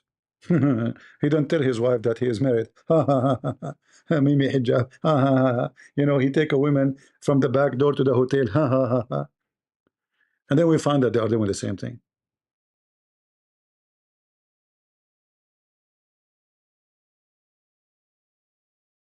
And then, yeah, they say that they have a ministry. This is a ministry. Ministry. And then because somebody, he got them busted, and he start exposing them because he's wicked too, like them. then the truth come out. Otherwise, we will stay going blind, all of us. But don't forget to GoFundMe. What about we GoFundMe to the woman who lost her husband because he was cheating on her? She is the one who needs support, not the husband.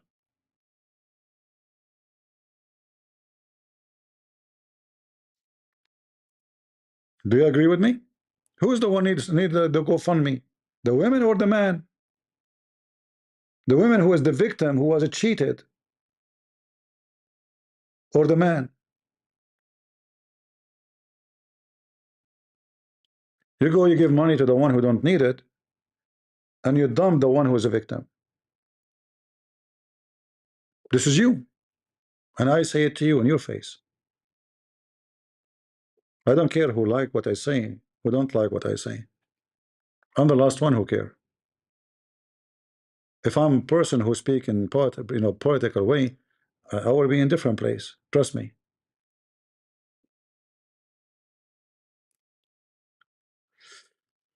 All right.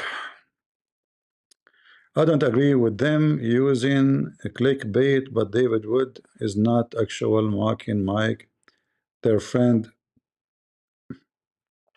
All right, maybe I get it wrong, maybe. But from what I hear, the both of them, they agree that they are saying that he learned from them. Everything they learned from them.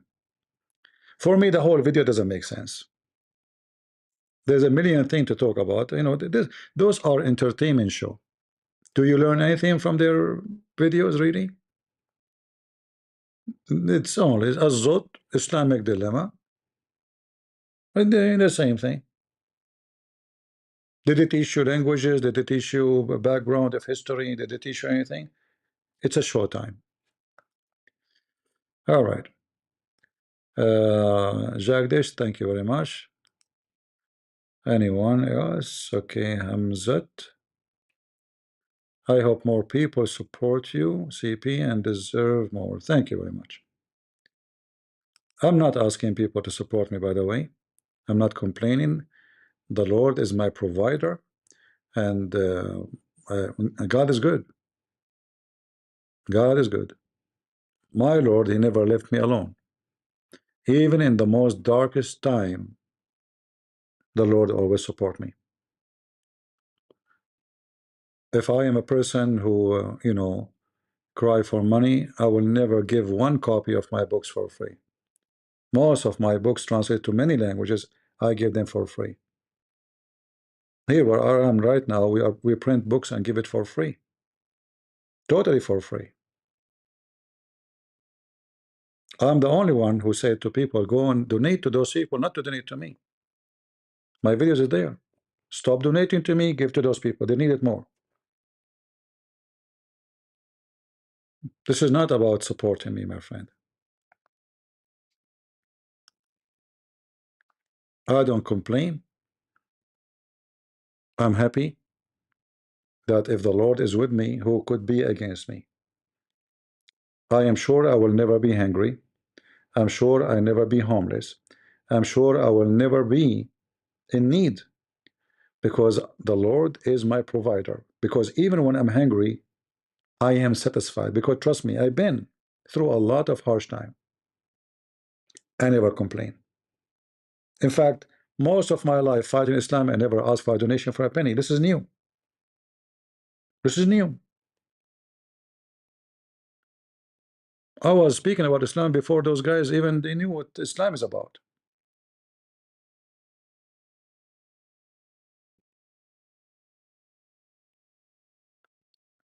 How I complain, guys, how I'm complaining. Did I complain? Complain about me saying I am not getting the same they get. You see, you're saying stupid things. I'm warning you not to be used by grifters. David Wood, he been accused by this guy, what's his name? Andrew, that is a grifter, right? Second day, David Wood, he brought two people who they are Orthodox to bash the Protestant. Is that true? Look how fast he switched. He said, oh, those Orthodox, they are attacking me now. A grifter. Let me do this. So he invite two Orthodox to bash the Protestant. And he said, and oh, so you, this is the reason. Okay, he never say no to whatever they say. How you explain that?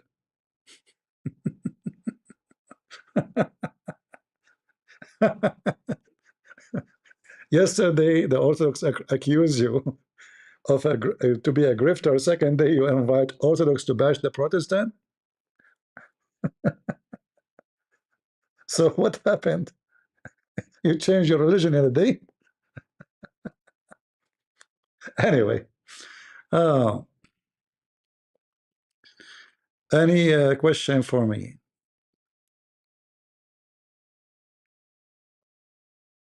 It doesn't matter. You see, he was learning from me, from somebody else. It's not the issue. All of us, we learn from others. You know, all of us.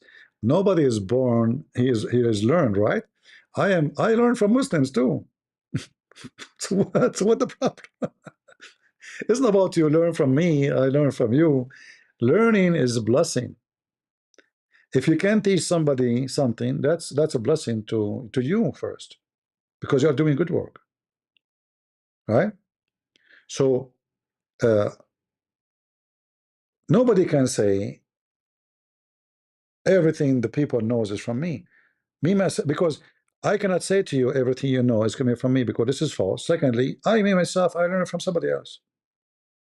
So what is my exactly what is my let us say creative, what I did exactly? I just shared what I learned.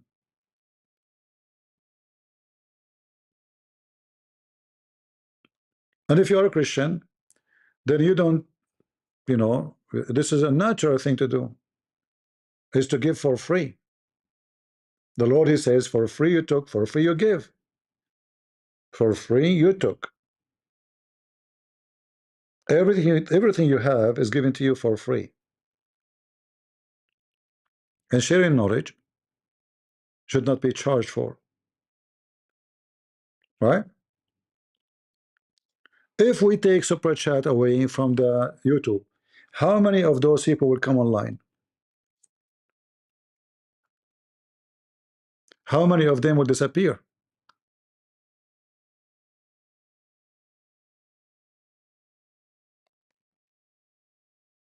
When David Wood, his super chat stopped, is it true that he stopped coming for the YouTube for more than 4 months? Is that true? And he gave even his channel to Hatun, have 600,000 subscribers, just because super chat is gone.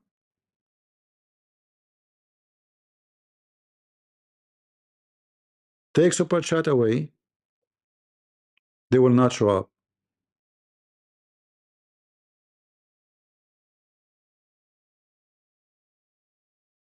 If there is a way to convince YouTube to stop super chat, you will see that the number of those who speak about Islam or Christianity will shrink in a massive way.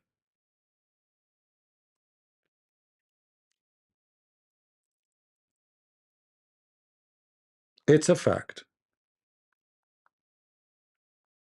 Super chat is here. We are here. Andrew Tate is charged with child. Yeah, so what, I mean, this is, we know that he is a wicked person. There's nothing new. The question is, how come it took so long for someone? Obviously, he bragged about, even he posted the video with this child. The child you are talking about is like 14 years old. The video is online. The video is there online, posted by him. All right.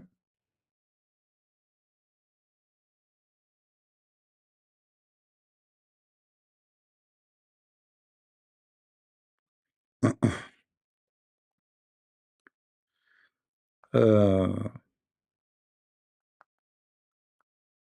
when you get very rich, there's many way to protect you. You have a politician, especially if you are influencer. There's many people, they will help you. If you are poor, you will go to jail right away for a smaller crime.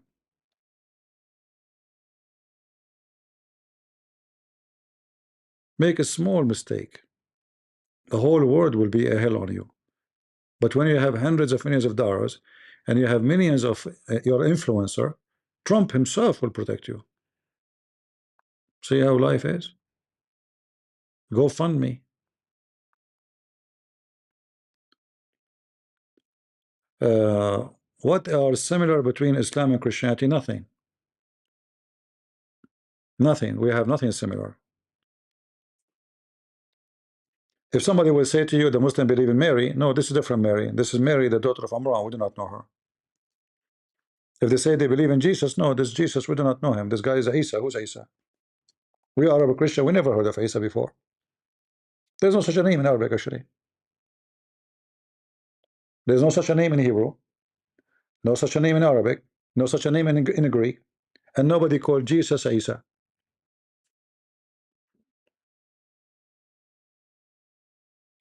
We have nothing to share. Islam teach you to lie. Jesus forbid you to lie.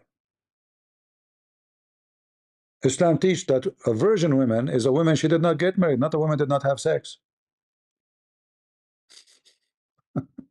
So we might use the same words, but they don't have the same meaning. What virgin mean in Islam? Virgin mean a woman, she slept with 10,000 men, but she never had a husband. Islam is against theft. But if you are stealing from Christian, Jews, and Hindus, it's fine. Theft only happen if you are stealing from non-Muslims, from Muslims, sorry. All right? So we might have the same, we use same words, but they have totally different meaning. Like when the Muslim they say heaven, well, we have heaven too, but their heaven is a pimp house of Andrew Tate. You can even F each other, men they can F each other. Muhammad he made it clear that men they can have sex with men in heaven. So we have heaven, they have heaven. But if our heaven is not the same as their heaven, that means we don't have the same God. Did our God promise us to have endless penis and the power of 4,000 men like for Muhammad for boom boom? Huh? So we share nothing with Muslims.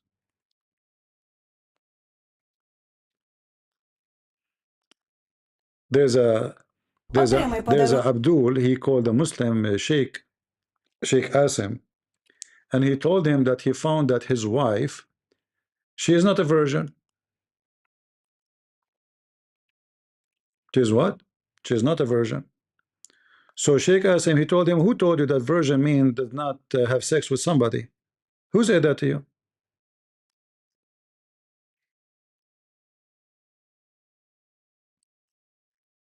To disclose your previous sins that you've repented from. So if a man was a playboy, spending his time between Monte Carlo, Nice, Cannes, and casinos in Las Vegas, and all of a sudden he repented to Allah Azza wa Jal, and he started growing a beard and acting like a proper Muslim. Once he proposed, is he obliged to tell anyone? The answer is no, it's not. He's obliged, he's prohibited from telling anyone. After marriage, he feels so close to his wife, he wants to confess. It is totally prohibited. If you do, you're sinful, Allah will not forgive your sins. Because this is the hadith. Likewise for a woman. So one says, but Sheikh, I'm a virgin, I want to marry a virgin girl. Well, the definition of virgin in Islam is a woman who's not married. In a marriage contract, we have bikr and thayyib, a virgin and someone who was previously married. So a virgin is a one who did not marry before.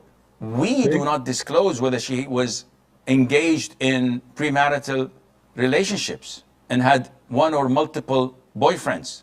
This is something in the past. Allah can see. Do you see it? So the word virgin doesn't have the same meaning for you. Somebody saying, CP just admitted you have always hated David Wood. You can say whatever you want. I mean, you're stupid, obviously, because people, they knew that when David Wood, his son, he died, I posted his GoFundMe in my page in Patreon. Is that true, guys? Me, myself, I posted the GoFundMe about his son in my page.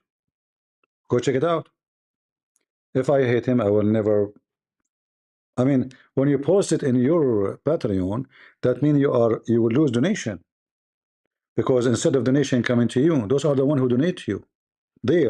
There's only people who, even though most of them they are not really, but when I post your account there to my donors, that means I'm asking my donors to donate to him, not to me. And I did post his donation link. I'm not against GoFundMe. When I feel it's needed, I support it.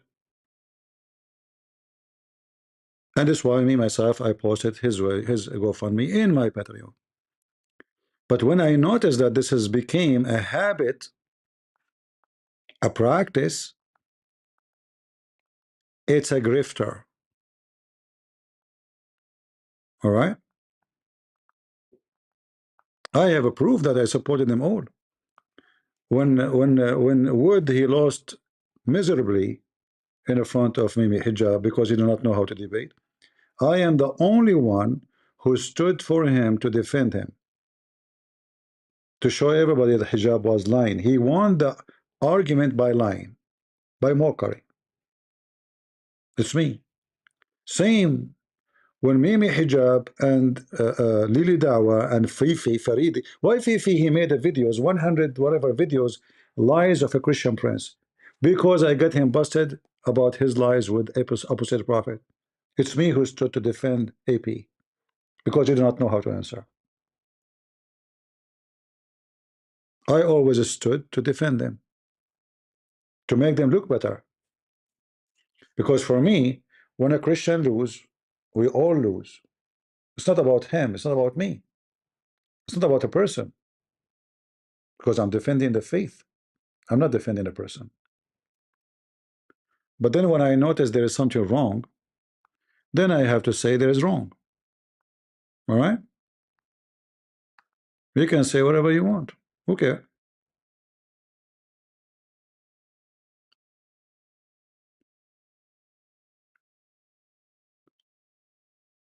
They used to call me and say to me, you are the master of Islam. We learn everything from you. Go check it out. How many videos? I never play those videos. We learn everything. ACP. If a Muslim say this, what you should say to them. So why you are asking me if you know more? Why you are asking me to know what the answer if you know? Anyway, enough with the grifters and GoFundMe. Any question? So the conclusion, we have nothing to share with Muslims, and what distinguish us, that we have not only the true God, our God is a spirit, their God is not. Not only our God have different name, and their God have different name and titles, but even nature. Not only our heaven is different from their heaven. Not only our Messiah is not the same as their so-called Messiah. This is a theft. Muhammad, he stole words from our book. Doesn't mean he believe in them. Gabriel is an angel. Jibril in Islam is an angel, but he is the Holy Spirit. So we share nothing. Muhammad, he learned something called Holy Spirit. He make it an angel. Muhammad, he learned that there's a woman, her name is Maryam. She is a virgin. He made her the daughter of Amran, sister of Aaron. Muhammad, he learned that there is heaven and hell. So he used the word Jahannam, but Jahannam is stolen from the Bible.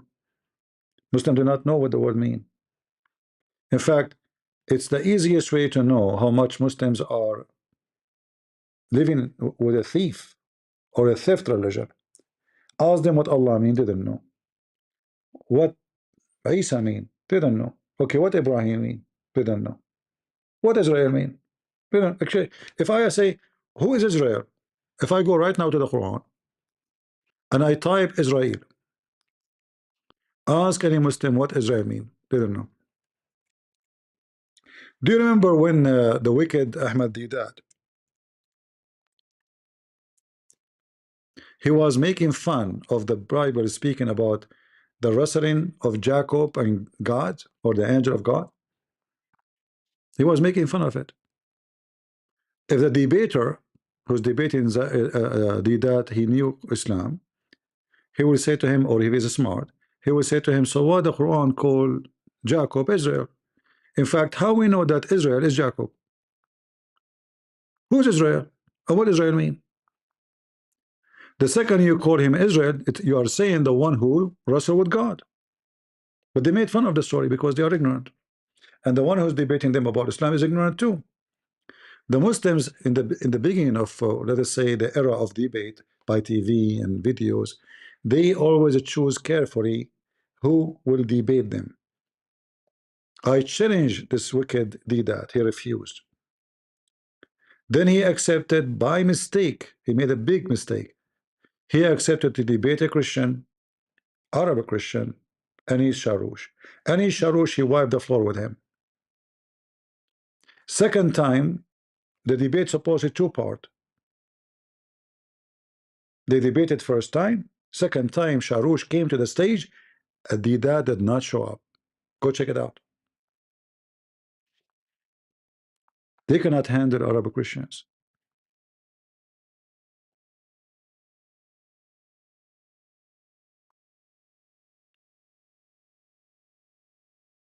This is why they avoid us.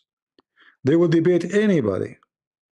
Like why they are lining up to debate everybody? Like this this lesbian, he want to debate everybody, but here he came for 2 seconds, he ran away. He refused even to talk about his religion. He want to talk only about Allah being the Father.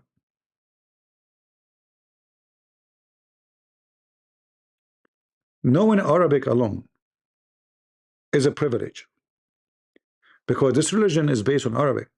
Muslims, when you know, like they speak about this dilemma, which is funny dilemma, by the way, because everything, every page in the Quran is a dilemma, not only one. It's not about confirming the Bible. But if we say now, if we type this word, bayna yadayhi, all right, and we click in it, where is the word between his hands? I don't see it. Anyone see it? It says confirming what came before it. So how those guys, Mimi, Susu, Dudu, Kuku, who don't speak Arabic, they will know that here they are lying in translation? How they will know? The only way to know is to have someone he speak Arabic. It doesn't matter who, me, somebody else, doesn't matter. In Arabic here it says مصدقا لما بين يديه. There's a huge difference between confirming, believing in what is between his hands, which means physically there. So when they learn about this argument, it's obvious they learn it from the Christians, who they are Arab, because the Muslim translation is a fraud. If you go by the Muslim translation, there's a huge difference between what is between his hand and what came before it. Yadayhi in Arabic mean hands. See? His hands. Bayna, between.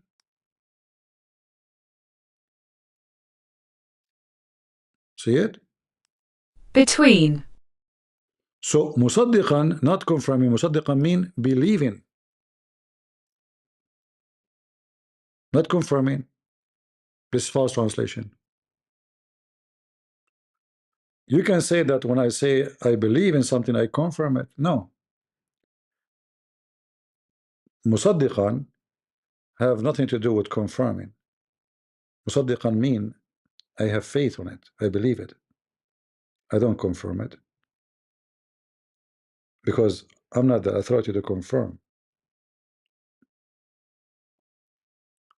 Musaddiqan means somebody he follow, he believe.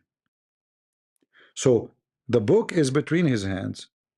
So in the time of Muhammad, he had the Bible between his hands. So how they say that Paul corrupted the Bible? So all of those things, in order to know them, you have somebody, he is very skilled in the Arabic language, and he is very much careful when he read, because many Arab, they might read, but they don't notice. All right? And the same goes for everything else. All the translation they have is a lie. Chapter 3, verse number 3. مصدقا لما بين يديه. It's exactly the same word. You click at the English translation, it says confirming what came before it. No, it doesn't say that. It says believing in what is between his hands. As simple as that. Look, even Google, look what Google does. If you copy the whole sentence, Google will copy what Muslim translate, will get you the most popular translation. False. This is a false translation. If you do it one by one, you will see how things change. بين يديه is between his hands. See? This is the truth. Between his hands. And now, thanks to the internet and technology, we have this. You know, a long time ago when I used to go live, I used to hold the camcorder on my hand, and then I was recording the screen. So you will see that the screen is flickering, you know, because I'm recording through camera. And then you can imagine how much the process, like I have to download the file, make it a file, so I have to convert the file. And then we used to have this dial-up speed. I don't know how many of you remember it. It takes forever to load a file. Like I remember, I want to post a video. I go to work. I come back to work. Still, the file is not there. It's incredibly slow. And sometimes the dial up, like you call the company to, like not like now. Now you can, you are connected to the internet all the time. Before you have to dial up, which means it's a phone number. You call phone number, and then you go through. You remember the sound, dial up, and then sometimes you're stuck. It was horrible. So now you have all the tools. Look how easy it is. I show you on the screen. We go live. Like one day I wanted to have a satellite TV. It cost 19,000, between 19 to 21, just to rent a digital channel. This is not including anything. It's just to give you a number, frequency, and the satellite. Because at that time there was no videos, there was no YouTube. The only way is TV. I tried, but I could not get the support. So today you have all the tools you need to expose their lies. And it doesn't matter you learn from who. You learn from me, you learn from him, you learn from this, you learn from that. The important is you learn. It's very important to learn. I can even learn from my enemy. In fact, you have to study your enemy if you want to win a war. This is why every army, they have a special department to study the enemy. They read every day their newspapers. Can you believe it? They have sections in the intelligence to study, analyze, and make report about what is a newspaper, about economy, about employment, about fighting in the parliament, about people upset, people are happy. Even the movies they watch, they make a study about it to see what kind of culture they have, what make them angry, what make them happy, because later we can use that against our enemy at wartime. Like you see countries involved in election of other countries. How they do that? Very simple. I penetrate the system. I study the system. I know what make them angry. Like if you notice, when they say that the Russian they support Trump, right? It's false and true at the same time. They support him not directly, by voting for him, but you notice that they leak information about Hillary Clinton right before the election. It was the Russian who leaked it, for real. And they made a lot of people get upset about her corruption. So the Russian, they did not support Trump directly, but they don't want Hillary to win the election because she said she will use nuke against them. She's stupid, crazy. She's mentally ill. So other countries, they study you. The KGB, they have cities like New York. So a spy, he do not need to go to New York to learn about it. He go and walk in those cities. They have the same names of street, the same name of store, the same pizza store, everything. It's a copy city. So the spy will go there and he will not make a mistake. So if you want to know about your enemy, in our case, our enemy is the devil, we have to learn about him. It's not because you love him, but because the best way to fight a virus is to study the virus. It's not enough to say it's a virus, right? Because every virus have a medicine. Every virus have a strength and have weakness. Do you understand me? So I say to you, learn from everybody you want. Learn, but don't learn wrong. There's a huge difference. Like when we show you that here they are talking about Islam means submission. That is stupid. Islam does not make submission. So now those Christians, they came to the church here to learn, but they are teaching them false information. Who taught this guy Islam means submission? They would, but this is absolutely false. It means submission. It just so happens a friend of mine is here in the audience, and you look, he is telling you Islam means submission to tell you Islam is bad. But if this guy is a Christian, he should know the Bible, that the Bible, all of it, teaching you about submission to God. This is why it's very important to have a real teacher, not someone who claim to be teacher. Not everyone go on the stage is a teacher. And never copy something without anything I say to you, go research it. Is that fair?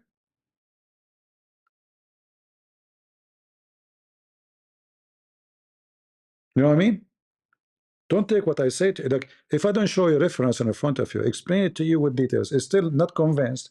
In fact, even if you're convinced, I advise you to go and study it more. Then you can be sure that whatever you learn is absolutely true. It's not just an idiot coming in the internet saying whatever he want, and then we will look fool later to believe in what he said. Because then it's going to be your fault for believing in what I said, even though it is wrong. Right? You have a duty to educate yourself. But if you learn false education, you did not educate yourself. You destroyed your knowledge. And then you become a copy machine of lies. So now all those people here who join this meeting, they will go out, they say Islam means submission. So imagine how many Christians now, because of those false teachers, I have to say it this way, because this is false. They taught Christians false information.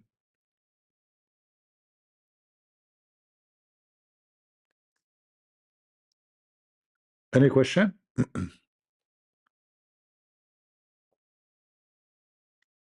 Islam not only means surrender, because in language, in English, surrender can be even friendly.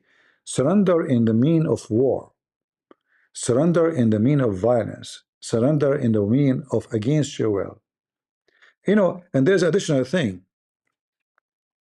about distinguishing Christianity from Islam. The first thing we mention, it's about their God is not our God. This is the most important. But the second thing is something very important. Like when we mention that you go, like Jesus said, let your will be done, right? So what Jesus said to the Father, I will do your will, whatever it is. So this is submission. In Islam, there's no submission at all. So when they say Islam means submission, is stupid to say, because Islam believe in destiny. Submission is only when you do have a free will. If you don't have it, how you can submit anyway? Right? If somebody control me, control my behavior, the word submission is not valid no more. So what Islam teach, as an example,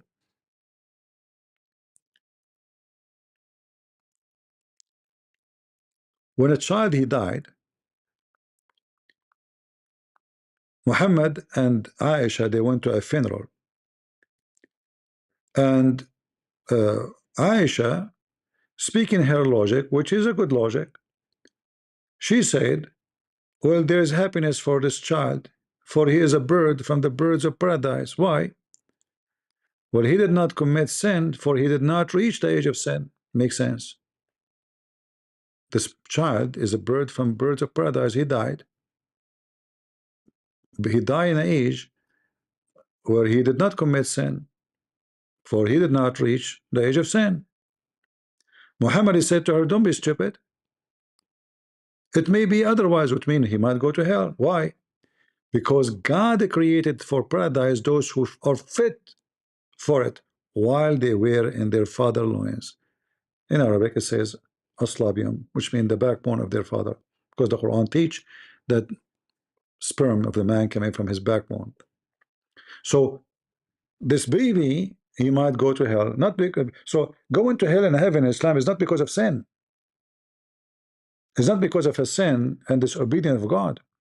It's because it's a destiny. So even if you don't commit sin, still your destiny might be hell.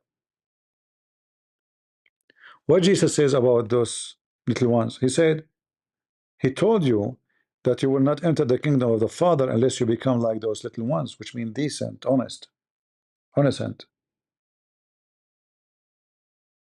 So Jesus, for sure, he taught us that the little ones have heaven. Muhammad and his religion, they have different religion. It's predestined where you will go. It doesn't matter what you do. So all the religion of Islam is a fraud, because when Muhammad, he said, do good deeds. Okay, well, what good deeds? If it is destiny, you know, what good deed? The Bible speak in many places about good deed, like God will reward you according to your good deeds. The Bible says that, right? So, but in Islam, when Islam speak about deeds, how you believe in deed and then you believe in destiny? Because then my deed is not my deed, it's destiny. It was destined for me to do those things. Everything I do is a destiny. It's not a choice. A choice is something and destiny is something else.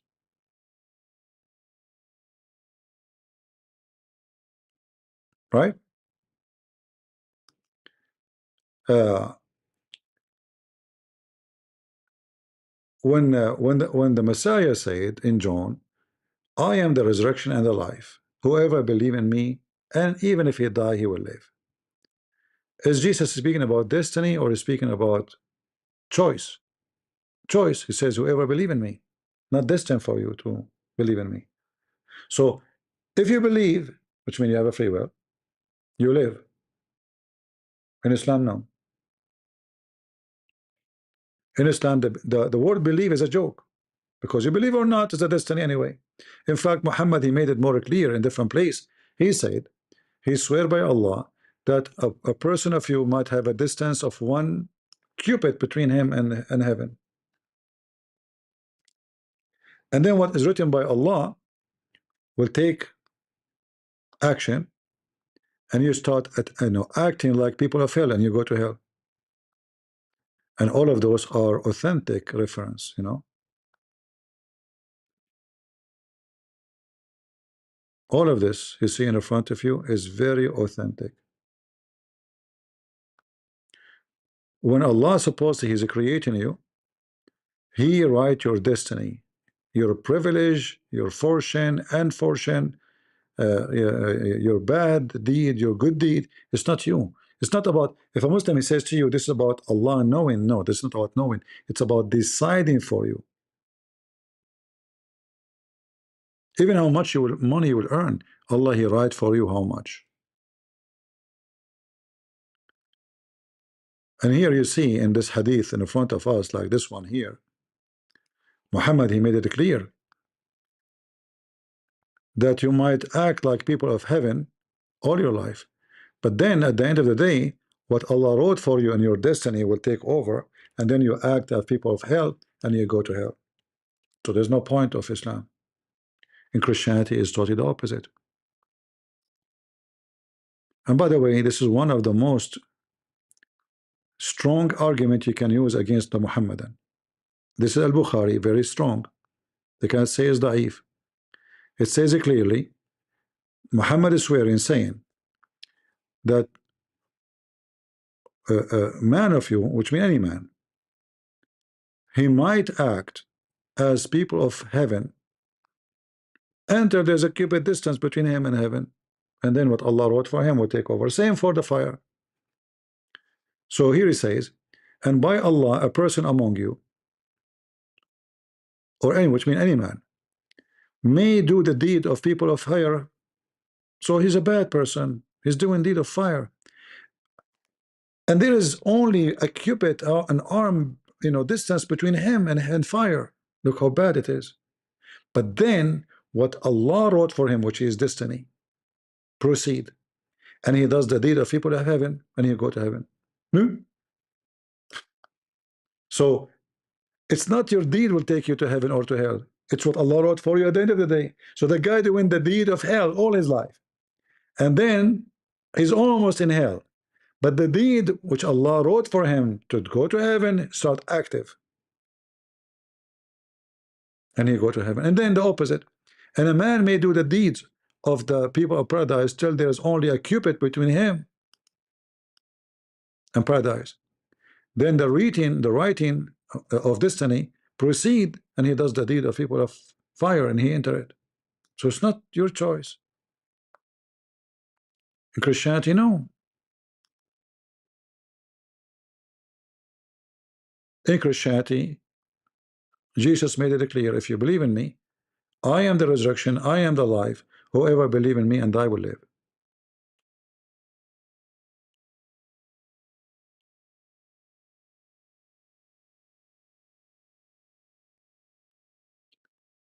When we say the Messiah is the Savior, but he don't force himself on you.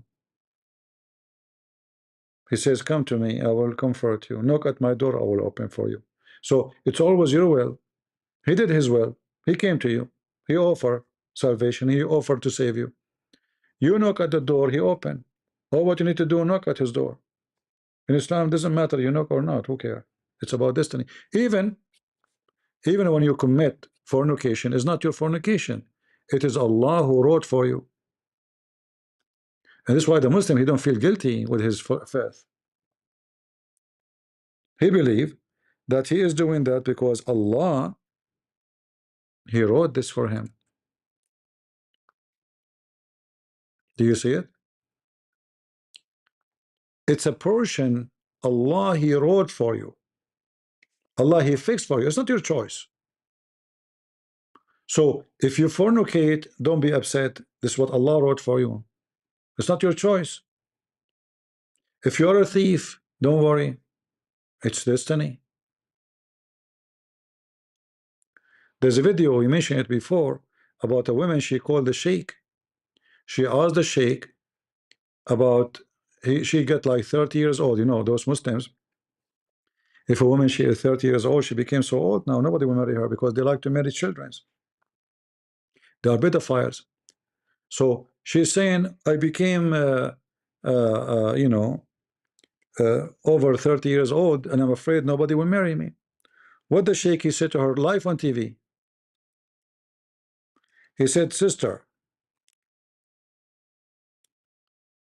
the Prophet of Allah, he said, it is written in every vagina the names of its of efforts. What is written? Written in every vagina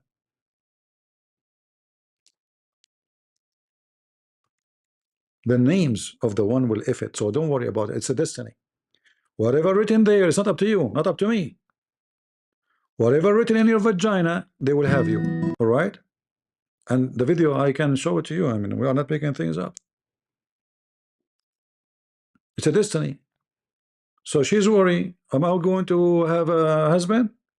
What the answer? If Allah wrote for you, you will be ifed, You will be effed. It's written in your vagina. And this is the video. Let me translate for you the title. كل فرج مكتوب عليه اسم ناكحه. Every vagina written on it the name of the one who will F it.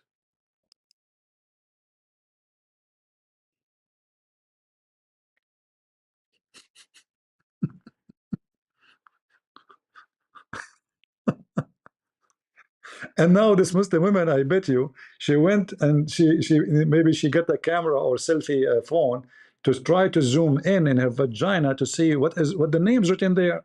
How many names? She will be F by 1, by 2, by 3, by 5, by 7, because the names are there. It's written in her vulva.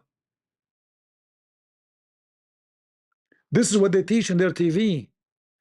This is a very high rank scholar in the Azhar University. Live on TV. They have no shame. It's written in every vagina the name of. Imagine even they say it loud. You know, they are saying that every private. The translation is not.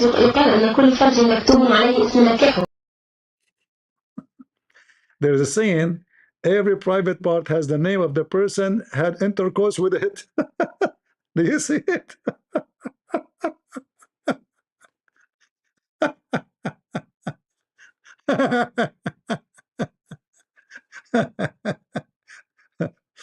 What about the name? Is there any name written in the penis too?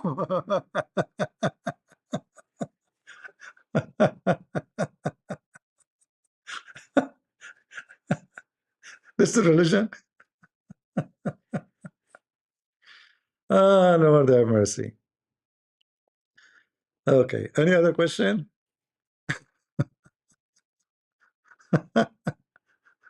I mean, this word is really, yeah. So, you know, learning about Islam is very important, especially these days. You know, the Muslims trying to influence a lot of people, and they bring you even the fool. Even a fool can influence you, because if you are a foolish person, if you are ignorant, anyone can influence you. So imagine like someone like Lady J, she can convert someone to Islam. How someone like Lady J? How even someone like her, she can be famous?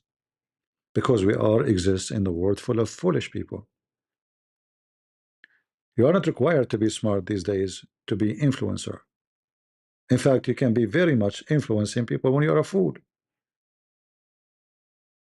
There's a guy always, you know, each time I go to live YouTube, I see a guy have a toilet seat in his head. Toilet seat have shit on it. He have like 1,000 watching him. He don't talk. He have toilet seat in his head.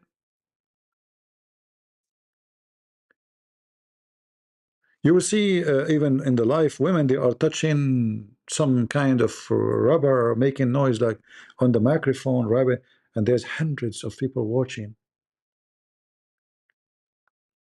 In this world, there is a lot of weirdo,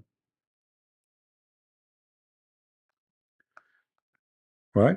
A lot of weirdo. Let us see if we have. God bless you guys. Learn so much from you. Share with Muslims people. All right, we are happy that you are learning. They teach nothing, just blah blah. No, they teach. They teach. They do teach. It's a short time. All right, see that. God bless you. Thank you very much. Any question? And again, anything I say to you, if I don't give you evidence, reference, don't take it seriously. And even if I give it to you with evidence and reference, check it out. If I don't agree with other Christians about things they say, don't be upset. I don't agree because it's not right. I'm not trying to put them down. Even many of them, they deserve to be put down, because they are not really serving God. The Bible warns you of false teachers who come to you in the clothes of a sheep, but they are wolves. There's no difference for me between someone who claims to be a Christian and someone who claims to be Muslims, but both of them, they are trying to scam us. There is any different? Scammer is a scammer. Don't have God, because if you have God, he won't scam you. Do I agree? If you believe in God, he will not fool you and lie to you and make you give him money. People who believe in true God will not do that. Do you agree? It doesn't matter what religion it is.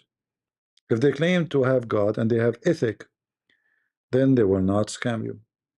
So how you can be Christian and you scam people and you fraud them and you lie to them and you use them and abuse them and use their emotion to give you money?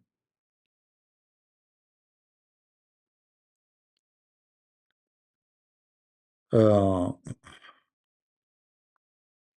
is that your book in their hand? No, she is not holding a book. I think she is holding a pillow, maybe. I'm not sure what she is holding. No, no, actually, she's holding something. Yeah, she's holding, but not a book. It's like maybe a little card to write, notes. Yeah, it's not a book. And if you want to learn about Islam more, I have my books. They are full of information. I wrote about the, debunking the false scientific miracles of Islam. Nobody before. I'm glad actually I did. But when I say nobody before me wrote about it, because before Muslims did not come with this garbage before. I'm sure many Christians will stand against it, expose it. But I came in a time where Muslims, they were bragging about science in the Quran. So I am the first one to write about it because the Muslim never came with this garbage before. Uh, the Levies worked in the temple or the nation.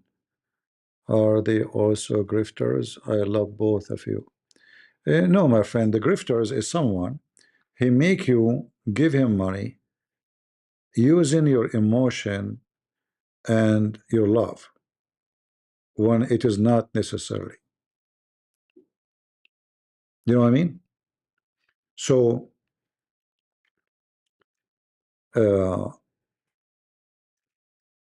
if somebody says to you, I need help, and truly, truly he need help, nothing wrong with that.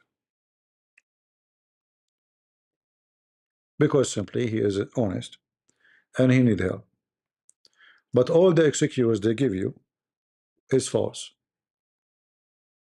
And I explained that already. If somebody feared that the Muslim will kill him, so why you go and meet them in person? And then you ask people to give you money because you need to move. You know what to move. You go and meet them in person. Even you set a debate with a date, so Muslim, they knew where you will be at that day, at that second. Is that correct? You know what I'm saying? As long you go and you meet with Muslims in person, physically, even you fly to them, even you go to their mosque, then how you can claim that your life at risk?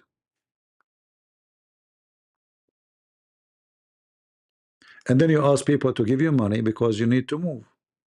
Or, I want to enhance my security. They killed Charlie. Do you understand? In Matthew, the Bible give us many examples of, magician who take advantage of people, uh, false teachers, and those people exist always around us. If I am afraid for my life, I will not go and meet Muslims who I am supposed to be afraid they are the one who will hurt me. I go to challenge them and to meet them, and I take my camera, and I'm not taking the guns with me. I'm taking just a camera. That means obviously you are very comfortable to go there. Your life is not at risk,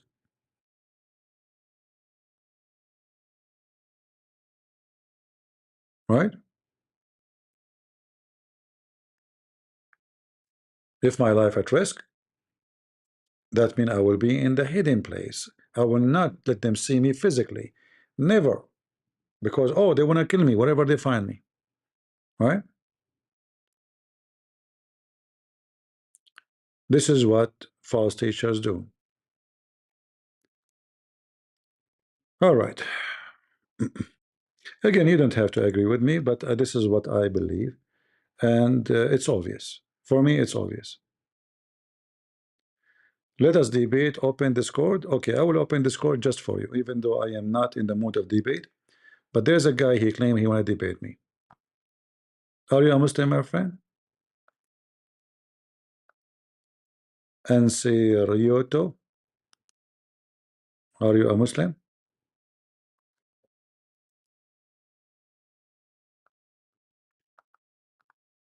Give me the answer.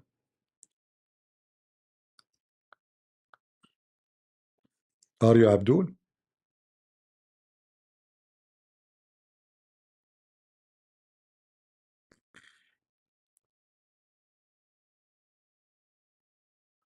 This is Bakar. Bakar is an idiot. Just a kid. They know nothing. You see those kids, they know nothing about Islam. You know, they are just a bunch of stupid people. I mean, their prophet did not know anything about Islam, so how they will know? The second you ask them, they open a topic. The second you ask them to talk about it, they refuse. You know, when they ask Muhammad, what is a ruh, which means what is the spirit? Do you know what Muhammad said? Just to show you why I believe Muhammad is a grifter. Big deal. You know, he accept donation, not only money, even vagina.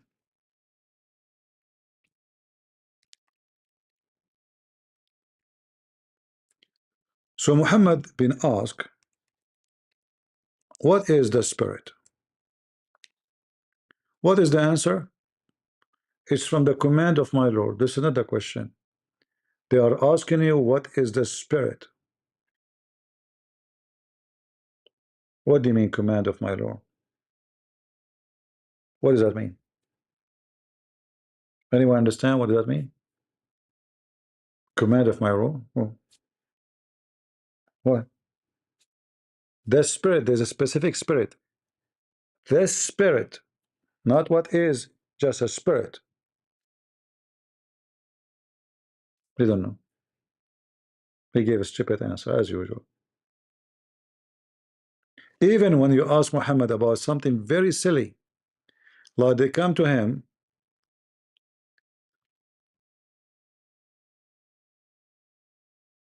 and they said, the seven sleepers, how many they are?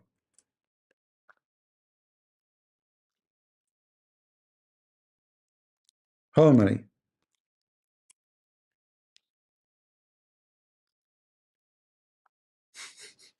You don't know.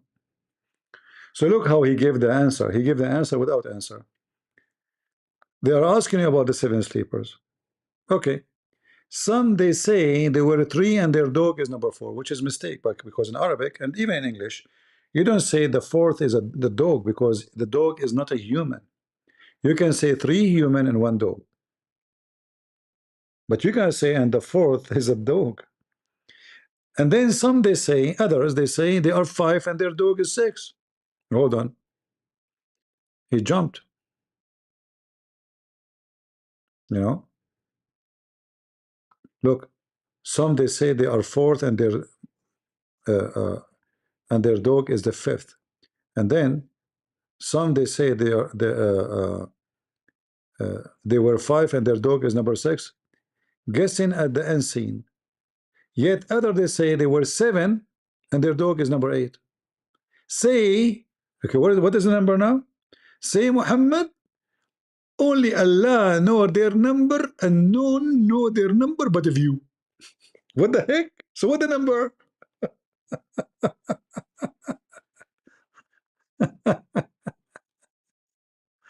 He don't know.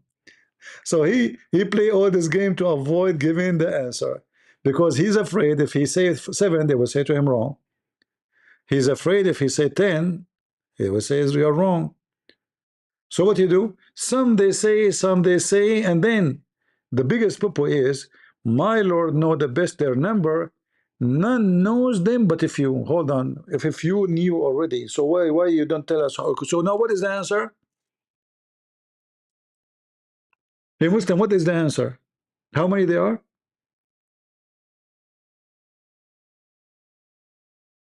Even this one, he have no answer for it, because he was afraid to give the answer, and then people will laugh at him. the laughable Muhammad? Is that like a mystery? Is that like a nuclear facility? We have to hide the information. We should not tell people because people, if they knew, it's just a stupid question. You know, it's not a big deal. Okay, and the seven sleepers is a fake story. It's not a real story. So what the problem now? Why Allah will not tell us how many there are? Only Allah knows and few. If a few already knows, that means already knows. So what the problem? Tell us what it is. Until now, there is no answer.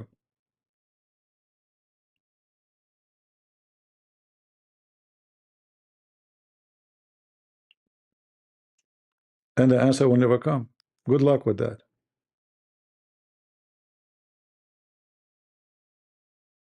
All right. All right. HR 897. Mediterranean, God bless you, CP. Should we use the word hijrah instead of migration? Pointing out that the word is related to invasion of a Christian land. You see, hijrah have many meaning, including migration. So if you use migration, it's still the same. But hijrah, you are when you use it, you are making it literally about Islamic term. Why? Because you are using the Arabic language. Otherwise, it have the same meaning. The word hijrah, nothing wrong with it as a word, you know. But the Muslims, they understood it as a way to prepare to invade and to take over. So there's a stages. Stage of al-hijrah is to prepare. When they can shoulder the war, they will go for it. So you can use the word hijrah to, but what if the person you are speaking to, you do not know what does that mean? Then you have to use the word, you know, migration or immigration. All right. Otherwise, it's just a word mean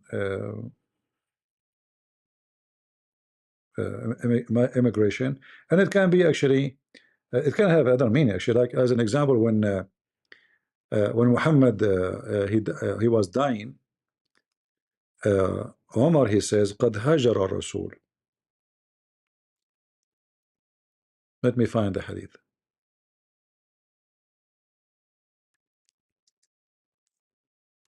Hajara, which means he loses his mind migrated.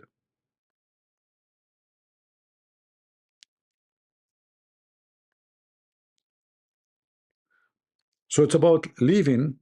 It can be is even for in this case for losing your mind.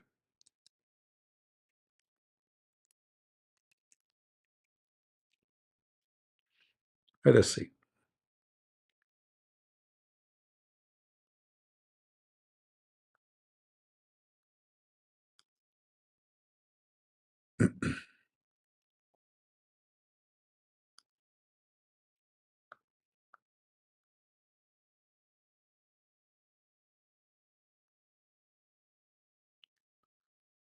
Um,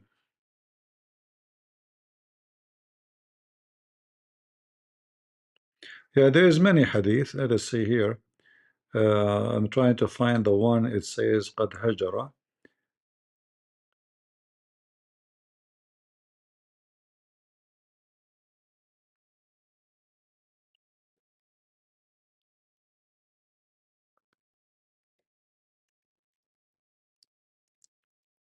You know, Arabic is very you know, rich language, as we say. It can apply many meaning. So it can be a migration of a physical a human being from place to place.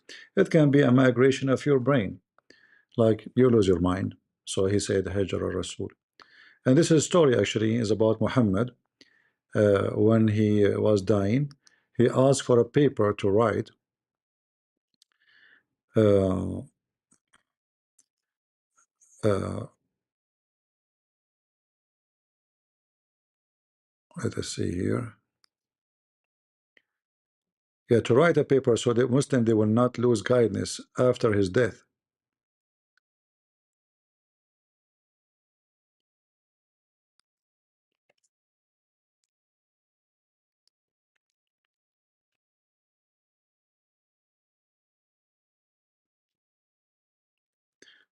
Okay, I found the hadith. You see, sometime it takes some time to find it because the source is always in Arabic and mostly is not translated. Let's see here. ليهجر. Huh. All right.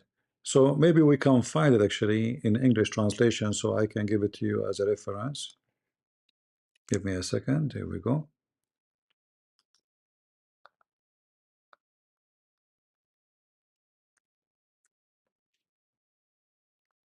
All right.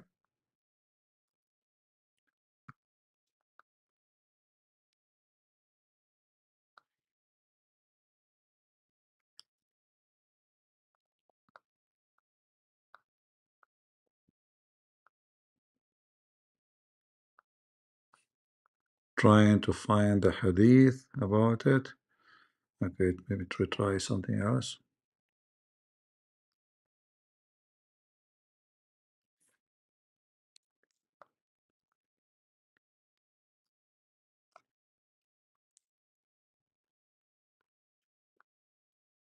Here we go.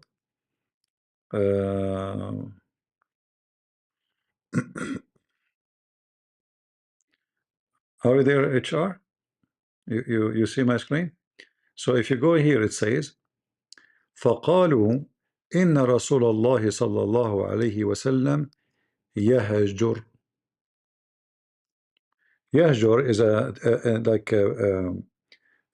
ing tense, you know, present tense. Now it's happening. Abandon. He abandons. He is leaving. Leaving what? He's not leaving anywhere. They are talking about his brain. All right? His brain fleeing him. He's saying stupid things. Look what the Muslim translated as unconscious. But he's talking. How is unconscious? He's talking, right? So what Umar is saying, Muhammad, he lost his mind. He's being stupid now. He's dying. You know, he's mentally ill. Don't listen to him. And this is the link if you want to save it yourself. So hijrah have many meaning, but all of it is about leaving from, let us say, a person leaving from country to country, from town to town. It can be even leaving your wife. It can be like here, Muhammad losing his mind. Many meaning, you know. And you can, and this is the link. You can check it out. All right. Any other question?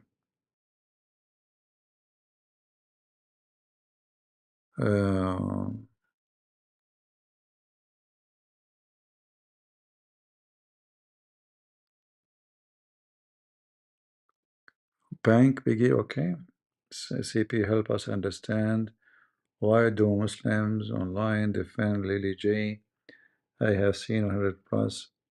Yeah, you know, for them, even they knew that she is a fraud, but as long as she bring people to Islam, so the Muslim believe that there is a bad deed and good deed. If the bad deed is more than the good deed more than the bad deed, that means she's fine, you know. So even though she is a scammer, they find that she is useful, scammer useful. The same as they praise Andrew Tate.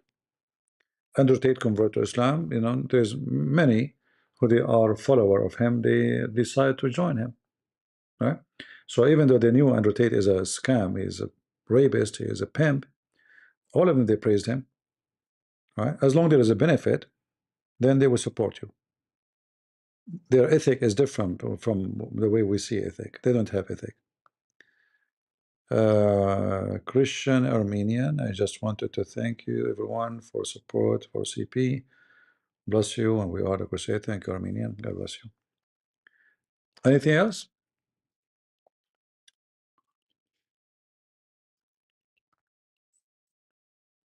Muslim, they don't care if you are scamming. As long as you are doing just good work for the sake of Allah, you are fine, you know, it's okay. Muhammad was a grifter himself.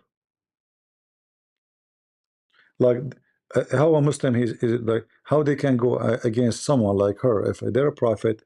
Even he made verses saying, any believing woman, she offer herself to the prophet to F her. Right?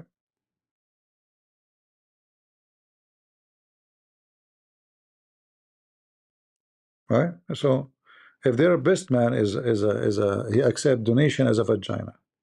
So what do you expect? Literally vagina. Any believing woman, she can offer herself to the prophet so he can offer. Isn't it obvious that this guy is a big deal, a grifter, scammer?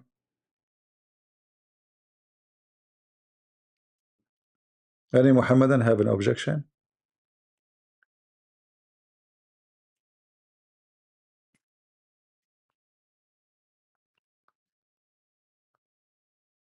I don't mind to so-called this guy. I don't debate Muslim, by the way. This guy, he keeps saying debate me. I never debate Muslims. Muslims are ignorant. How you can debate someone who do not know anything about his religion? You notice that when Mimi Hijab, he have life with him, God Logic. God Logic don't speak Arabic. As Mimi Hijab, he said, he made fun of him. He says, unqualified, uncertified, no degree. What did you have college? He made mockery of him, right? And then the one who don't have college, he know more than him about Islam.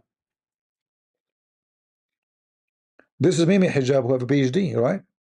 Because when the Muslim, they study Islam, they study how to praise Muhammad. They don't study Muhammad. They don't study Islam. I have degrees in Islam too, but they never taught me to criticize, right? This is not part of the textbooks you read. The textbook you read is about how amazing Muhammad is. You will not find one line saying Muhammad is a bad person or a scumbag. This is your own work. So having degrees doesn't make you really educated about Islam, right? Education is something and degrees is something else. And this goes for anything.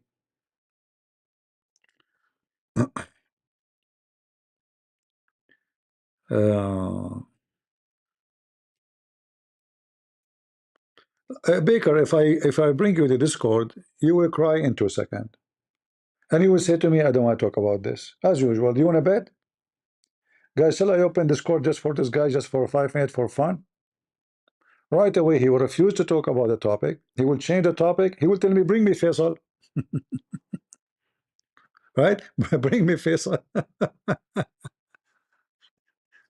Okay, I will open it just for you. All right? And then people will see in 2 seconds how silly you are. You are immature. I will ask you one question. If you refuse to talk, I will dump you. Very simple. And I will make it easy question, you know, I promise you it's going to be easy.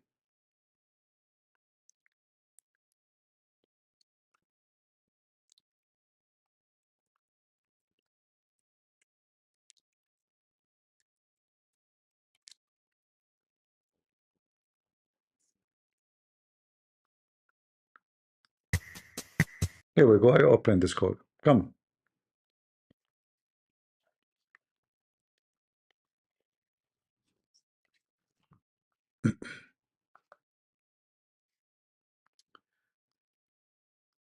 In 2 seconds, people will see that you will run away.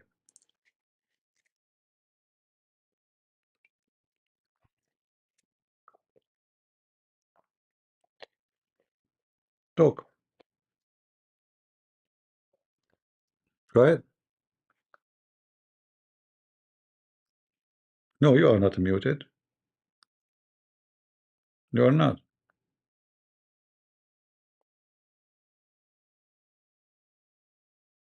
Oh, hold on. Let me see. Maybe in the server. Okay, you are. You are. Or go ahead.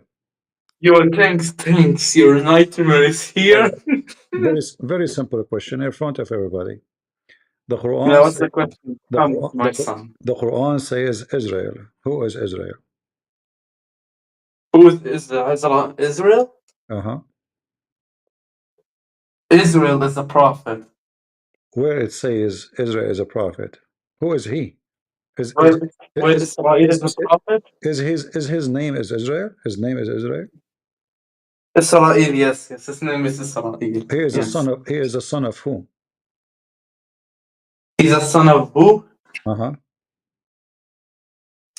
He's a son of who? Uh-huh. Well, why are you getting that question? This is the question. Okay. I don't remember, but I When think he's a prophet. when the Quran mention a name of a person, shouldn't the Quran? Yeah, I don't remember the name exactly, but yeah. What? Yeah. When the Quran mention a name of a prophet, shouldn't we know who is he? Where is he from? We know him. We know he's a prophet. So what's the problem? Who is he? Where is he from? His name is Israel. Where do you think he's from? I'm asking you. Yeah, because the Quran says Muhammad is, he sent to Mecca. Yeah, Jesus, the son Muhammad of was sent to Mecca. Jesus, the son of He's the Mary. best. Listen, Jesus, He's the the. son of Mary. Mary, the sister of Aaron.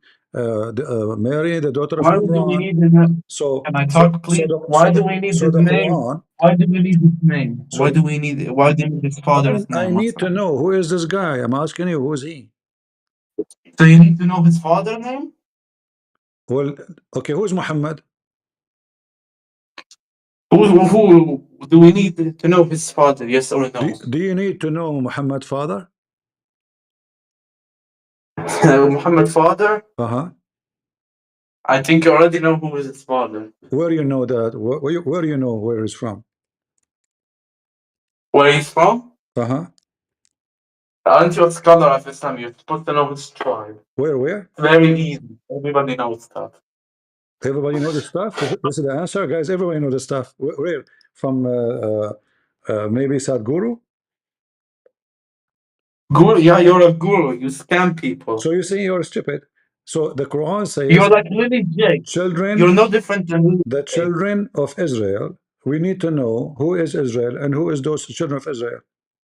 You don't need to know his father's name. Like, who is the father of Jesus? I mean, the father of See, Mary. you're Who is stupid the again father of because the Mary in the Quran Bible? said that Jesus had no father. So how you say who is the father of Jesus? No, not Jesus, the father of Mary. What's the name of the father of Mary? According to the Quran, is Amran. Who? I'm talking about the Bible. Amran. But you don't know the father of Mary in the No, Bible, so we don't we know know. Mary, we don't No, know Jesus. we know. He We got know. blah, blah, blah, You see, blah. this is why I didn't invite you to the stage. You're just a kid. Look at you. You are squeezing Okay, yourself, screaming. let's do actual Just, topic. Let's do an actual topic. just get out of here. Do we have any serious growing Muslim, not a kid? They don't know anything, as you see. The Bible tells us who is the father of Mary. There's her father and her father-in-law. Both names are mentioned in the Bible. As simple as that. In the Quran, it's a stupid book. Mary is the daughter of Amran, but Amran is the father of Moses. Mary is the sister of Aaron. Israel, there's nobody in the Quran. Who is Israel? Suddenly it says Israel. Shouldn't the stupid Quran tell us that this guy used to be called name and then God changed his name? There's something missing in the story. How we become called Israel? Is he born called Israel? No.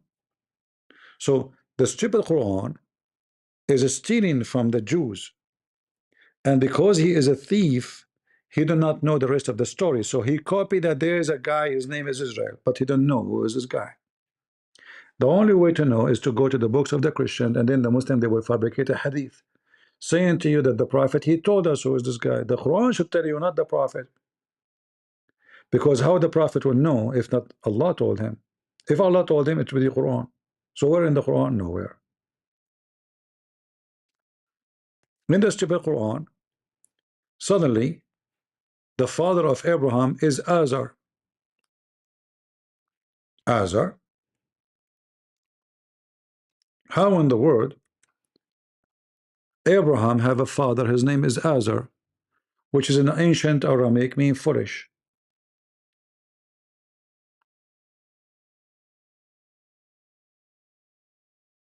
Who is Azar? What Abraham mean? They don't know. This is how we know. They are stupid. They are just, Sallallahu Alaihi Wasallam, Prophet of Allah, Alhamdulillah. They have a diarrhea. They repeat the same thing. But nobody understands what he's talking about, because their prophet himself is a thief.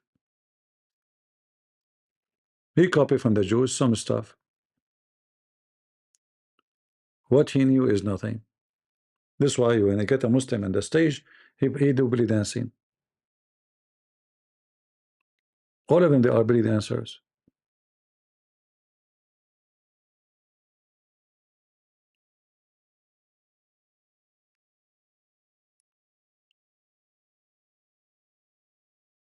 Uh, you will prove Islam? Are you sure? How you will prove Islam? By saying that the Prophet, he said that semen coming from the ribs of the women? Huh? So you Muslim believe that women, they have a breast testicles? Is that true? That you believe that women have a breast testicles? I will prove Islam to you and you will convert, okay? Okay, go ahead. I'm listening. Yeah. Go to Sunan Abi Dawud 4306.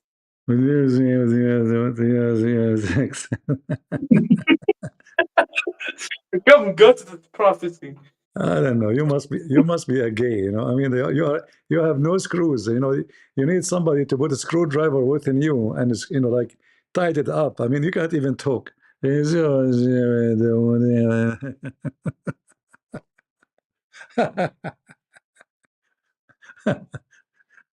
religion of the homo. All right, all right. Do we have any serious Muslim would like to join us? Any Abdul? Forget about this kid. This is just a kid. Any Abdul? Any serious one? I am afraid to say smart Abdul because they get offended if you say smart. They get offended whatever you say. If you say stupid, they'll get offended. You say smart, they get offended. No? It doesn't matter what you say. You offend them. Right? And sure, you can prove Islam to me. It's so easy, I mean, I mean, look at this. Abraham said to his father Azar. Have you ever heard of a stupid statement like this? His father Azar? Why he have the two fathers? You see, you name the name of the father. If you have either you say, I mean, you don't say that his father Abdul. You say his father. You don't say his father Azar. You give the name in Arabic and even English. If there's multi-person, like his brother Joe, because there's many brothers, we need to know who. But in the case of the father, there's no need to say his father unless you have multi-father. His father Azar. Brother, do you have maybe you have like 5 fathers? What do you mean his father Azar? Like, why we need to confirm which father? And we give the name.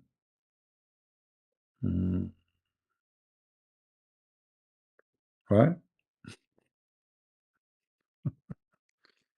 And the other Azar is an old Aramaic language, mean foolish. So this is not a name. The stupid Muhammad, he heard the story that Abraham, he told to his father, he said to him, foolish, do you take idols as gods? That makes sense, right? Not his father Azar. He said to his father Azar, which means foolish. But because the stupid Muhammad, and the same as the stupid Muhammad, they do not know what that word means. They thought that this is the name of the father. A bunch of dummy. The same when they like when they say to you Muhammad was illiterate, you ask them where it says Muhammad is illiterate.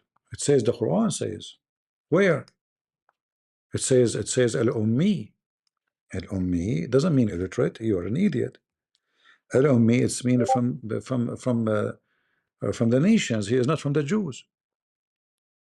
We have tons of verses in the Quran. Ummi, ummah mean nation. Nation. Ummi from the nations. He's not from the Jews. Gomai. Anyone is not from the Jews is Ummi. Gomai. As you see, all of those, like chapter 3, verse number 20. Say to those who've been given the scriptures, the Jews and the Christians, and the illiterate, this is the Ummi is not illiterate. The Ummi is the Gomai, idiot. They are idiot. They don't know what they are talking about. This is why it says those who have a book, the Arab are illiterate. They are not. Like all of them, they don't know how to write, how to read. In between those Arab in the desert, there's Jews, there's Christians too. They knew how to write, how to read. So the word ummi have nothing to do with illiterate of reading or writing. It's about not from the chosen people of God. They do not know God. They are not believers. So this is why it says to those who they given the scriptures, they are not called ummi because they are now from people of God, Ahlul Kitab, people of the book, Christians and Jews. And those who they are ummi, which mean gomai, which mean they are pagan still. The Muslims are stupid as usual. And then they say to you that ummi mean illiterate. False. Chapter 3, verse number 75. The same. The Gomai Arab, the ignorant, not illiterate about writing or reading, ignorant about God. This has nothing to do with reading or writing. So the Muslim, they say to you, Muhammad is ummi. Chapter 2, verse number 78 says, وَمِنْهُمْ أُمِّيُّونَ لَا يَعْلَمُونَ الْكِتَابِ. From them, ummiyun, Gomai, they do not know the book of God. Not because they don't know what to write or to read. So who is the one illiterate? The translation using illiterate, it is people who do not know the book of God. Have nothing to do with reading or writing. Abdul again are stupid. They keep insisting that Muhammad was illiterate. When the Quran say clearly he is not from the Jews, he is not from the Christians. He don't know the book of God. He now have no knowledge of it. He is a pagan Arab. All right. But here you see, yeah, like Gentiles, correct. So here you see that the Muslims, they don't even understand their own books, even the most simple thing to understand. Even though, as you see, it's very easy to explain it. So suddenly Muhammad became illiterate. But if you remember, we showed you the hadith about uh, uh, Umar. He says that the Prophet is migrating. Where he said that? He said to them, give me a paper and a pen and I will write for you. Do you see it? Bring me a paper and a pen. I will write for you. How is illiterate? He do not know how to write. He says, I will write for you. Do you see? He did not say, bring me the scribe to write for me. He said, bring me a paper and a pen, and I will write for you. You cannot learn Islam from Muslims. They are a bunch of idiots. They are the last one to know their our belief and to know their own belief. Let me close Discord. As you see, we thought, you know, this baker, he in the Middle East, we have a statement like, there's somebody, he thought he is going to fart, and he thought it's going to be silent, so he did it. It turned to be a diarrhea. And this is how I see Baker and his kind. You put them in the stage, they don't even fart, they give you diarrhea. This is a religion of diarrhea. All right, there's nothing there except diarrhea. Don't expect even fart, you know, diarrhea in, diarrhea out. So let me close in Discord, guys, and we go back to YouTube and Rumble, and I think we have enough for today, don't we? Any other question? Yeah, he squeezed it. He thought it's going to be a fart, but oops, it's just a liquid.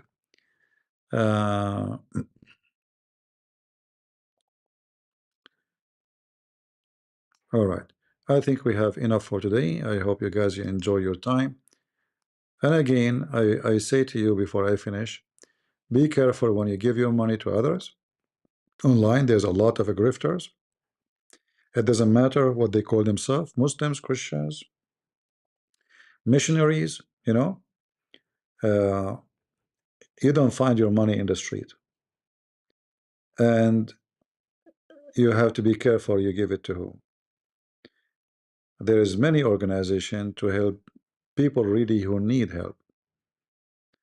Most of those people who they are asking for tens of thousands if not all of them, they live in wealthy countries. They are not homeless. They are not hungry. They are not desperate. In other way, they are the last one who need you to give them tens of thousands of dollars. There's people that live at war. There's kids that lost their parents. There's kids have no family. Those are the one who need your help. Not someone in YouTube. He make GoFundMe every few days asking you for money for any reason, fabrication reasons. Right now, where I am now, I'm not asking you to donate to me. Don't take me wrong. You can donate to them.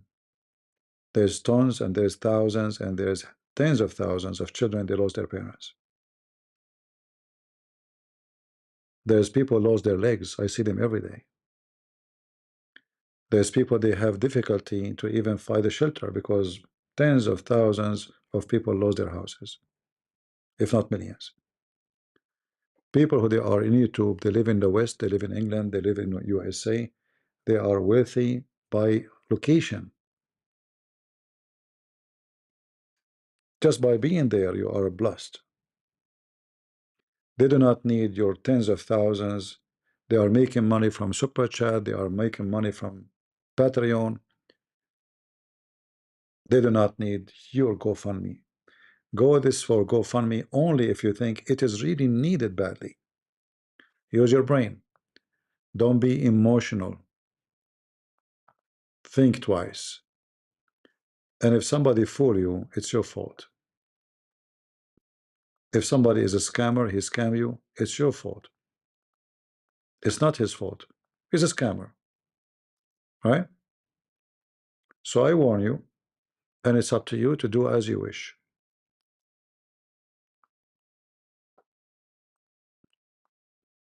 Do as you wish. With this, I want to say thank you all for being here. And we pray that the Lord will guide us, will teach us, will inspire us to do better, and we to be more honest, and to meet honest people. Pray that the Lord will not send you in your way filthy, wicked people who try to fool you and scam you. And always remember that your Lord, the Messiah, he always warned you about false teachers who will come to you in the clothes of a sheep, but in reality they are wolves. He did not say that for for no reason. He said it because it's true. In fact, those who come to you in the clothes of a sheep are the most dangerous because they can get so close to you and they can harm you most. You see, the enemy, because he's dressed as a wolf, he's a wolf. I see him as a wolf. I'm ready. I have my arm with me. But then, those people who come into you in the clothes of a sheep, they can go and sleep between you and you will not know. Where you can donate? Well, I made a video before for the church, which you can support if you remember. You can go back to that video and check it out. I have the link there. All right. Or you can contact me in Patreon and I can share with you their Patreon. Don't give it a donation to me. Give it to them. They have their own charity. They have their own organization. Let me know how much you will give them if you give them so I can ask them to check it out. They have a little donation, actually. Not too many people support them. Yeah. Anyway, I want to say thank you all for being here. May the Lord bless you. And until we see you soon again, God is good. So is Jesus. And we are the crusade. See ya. Bye-bye.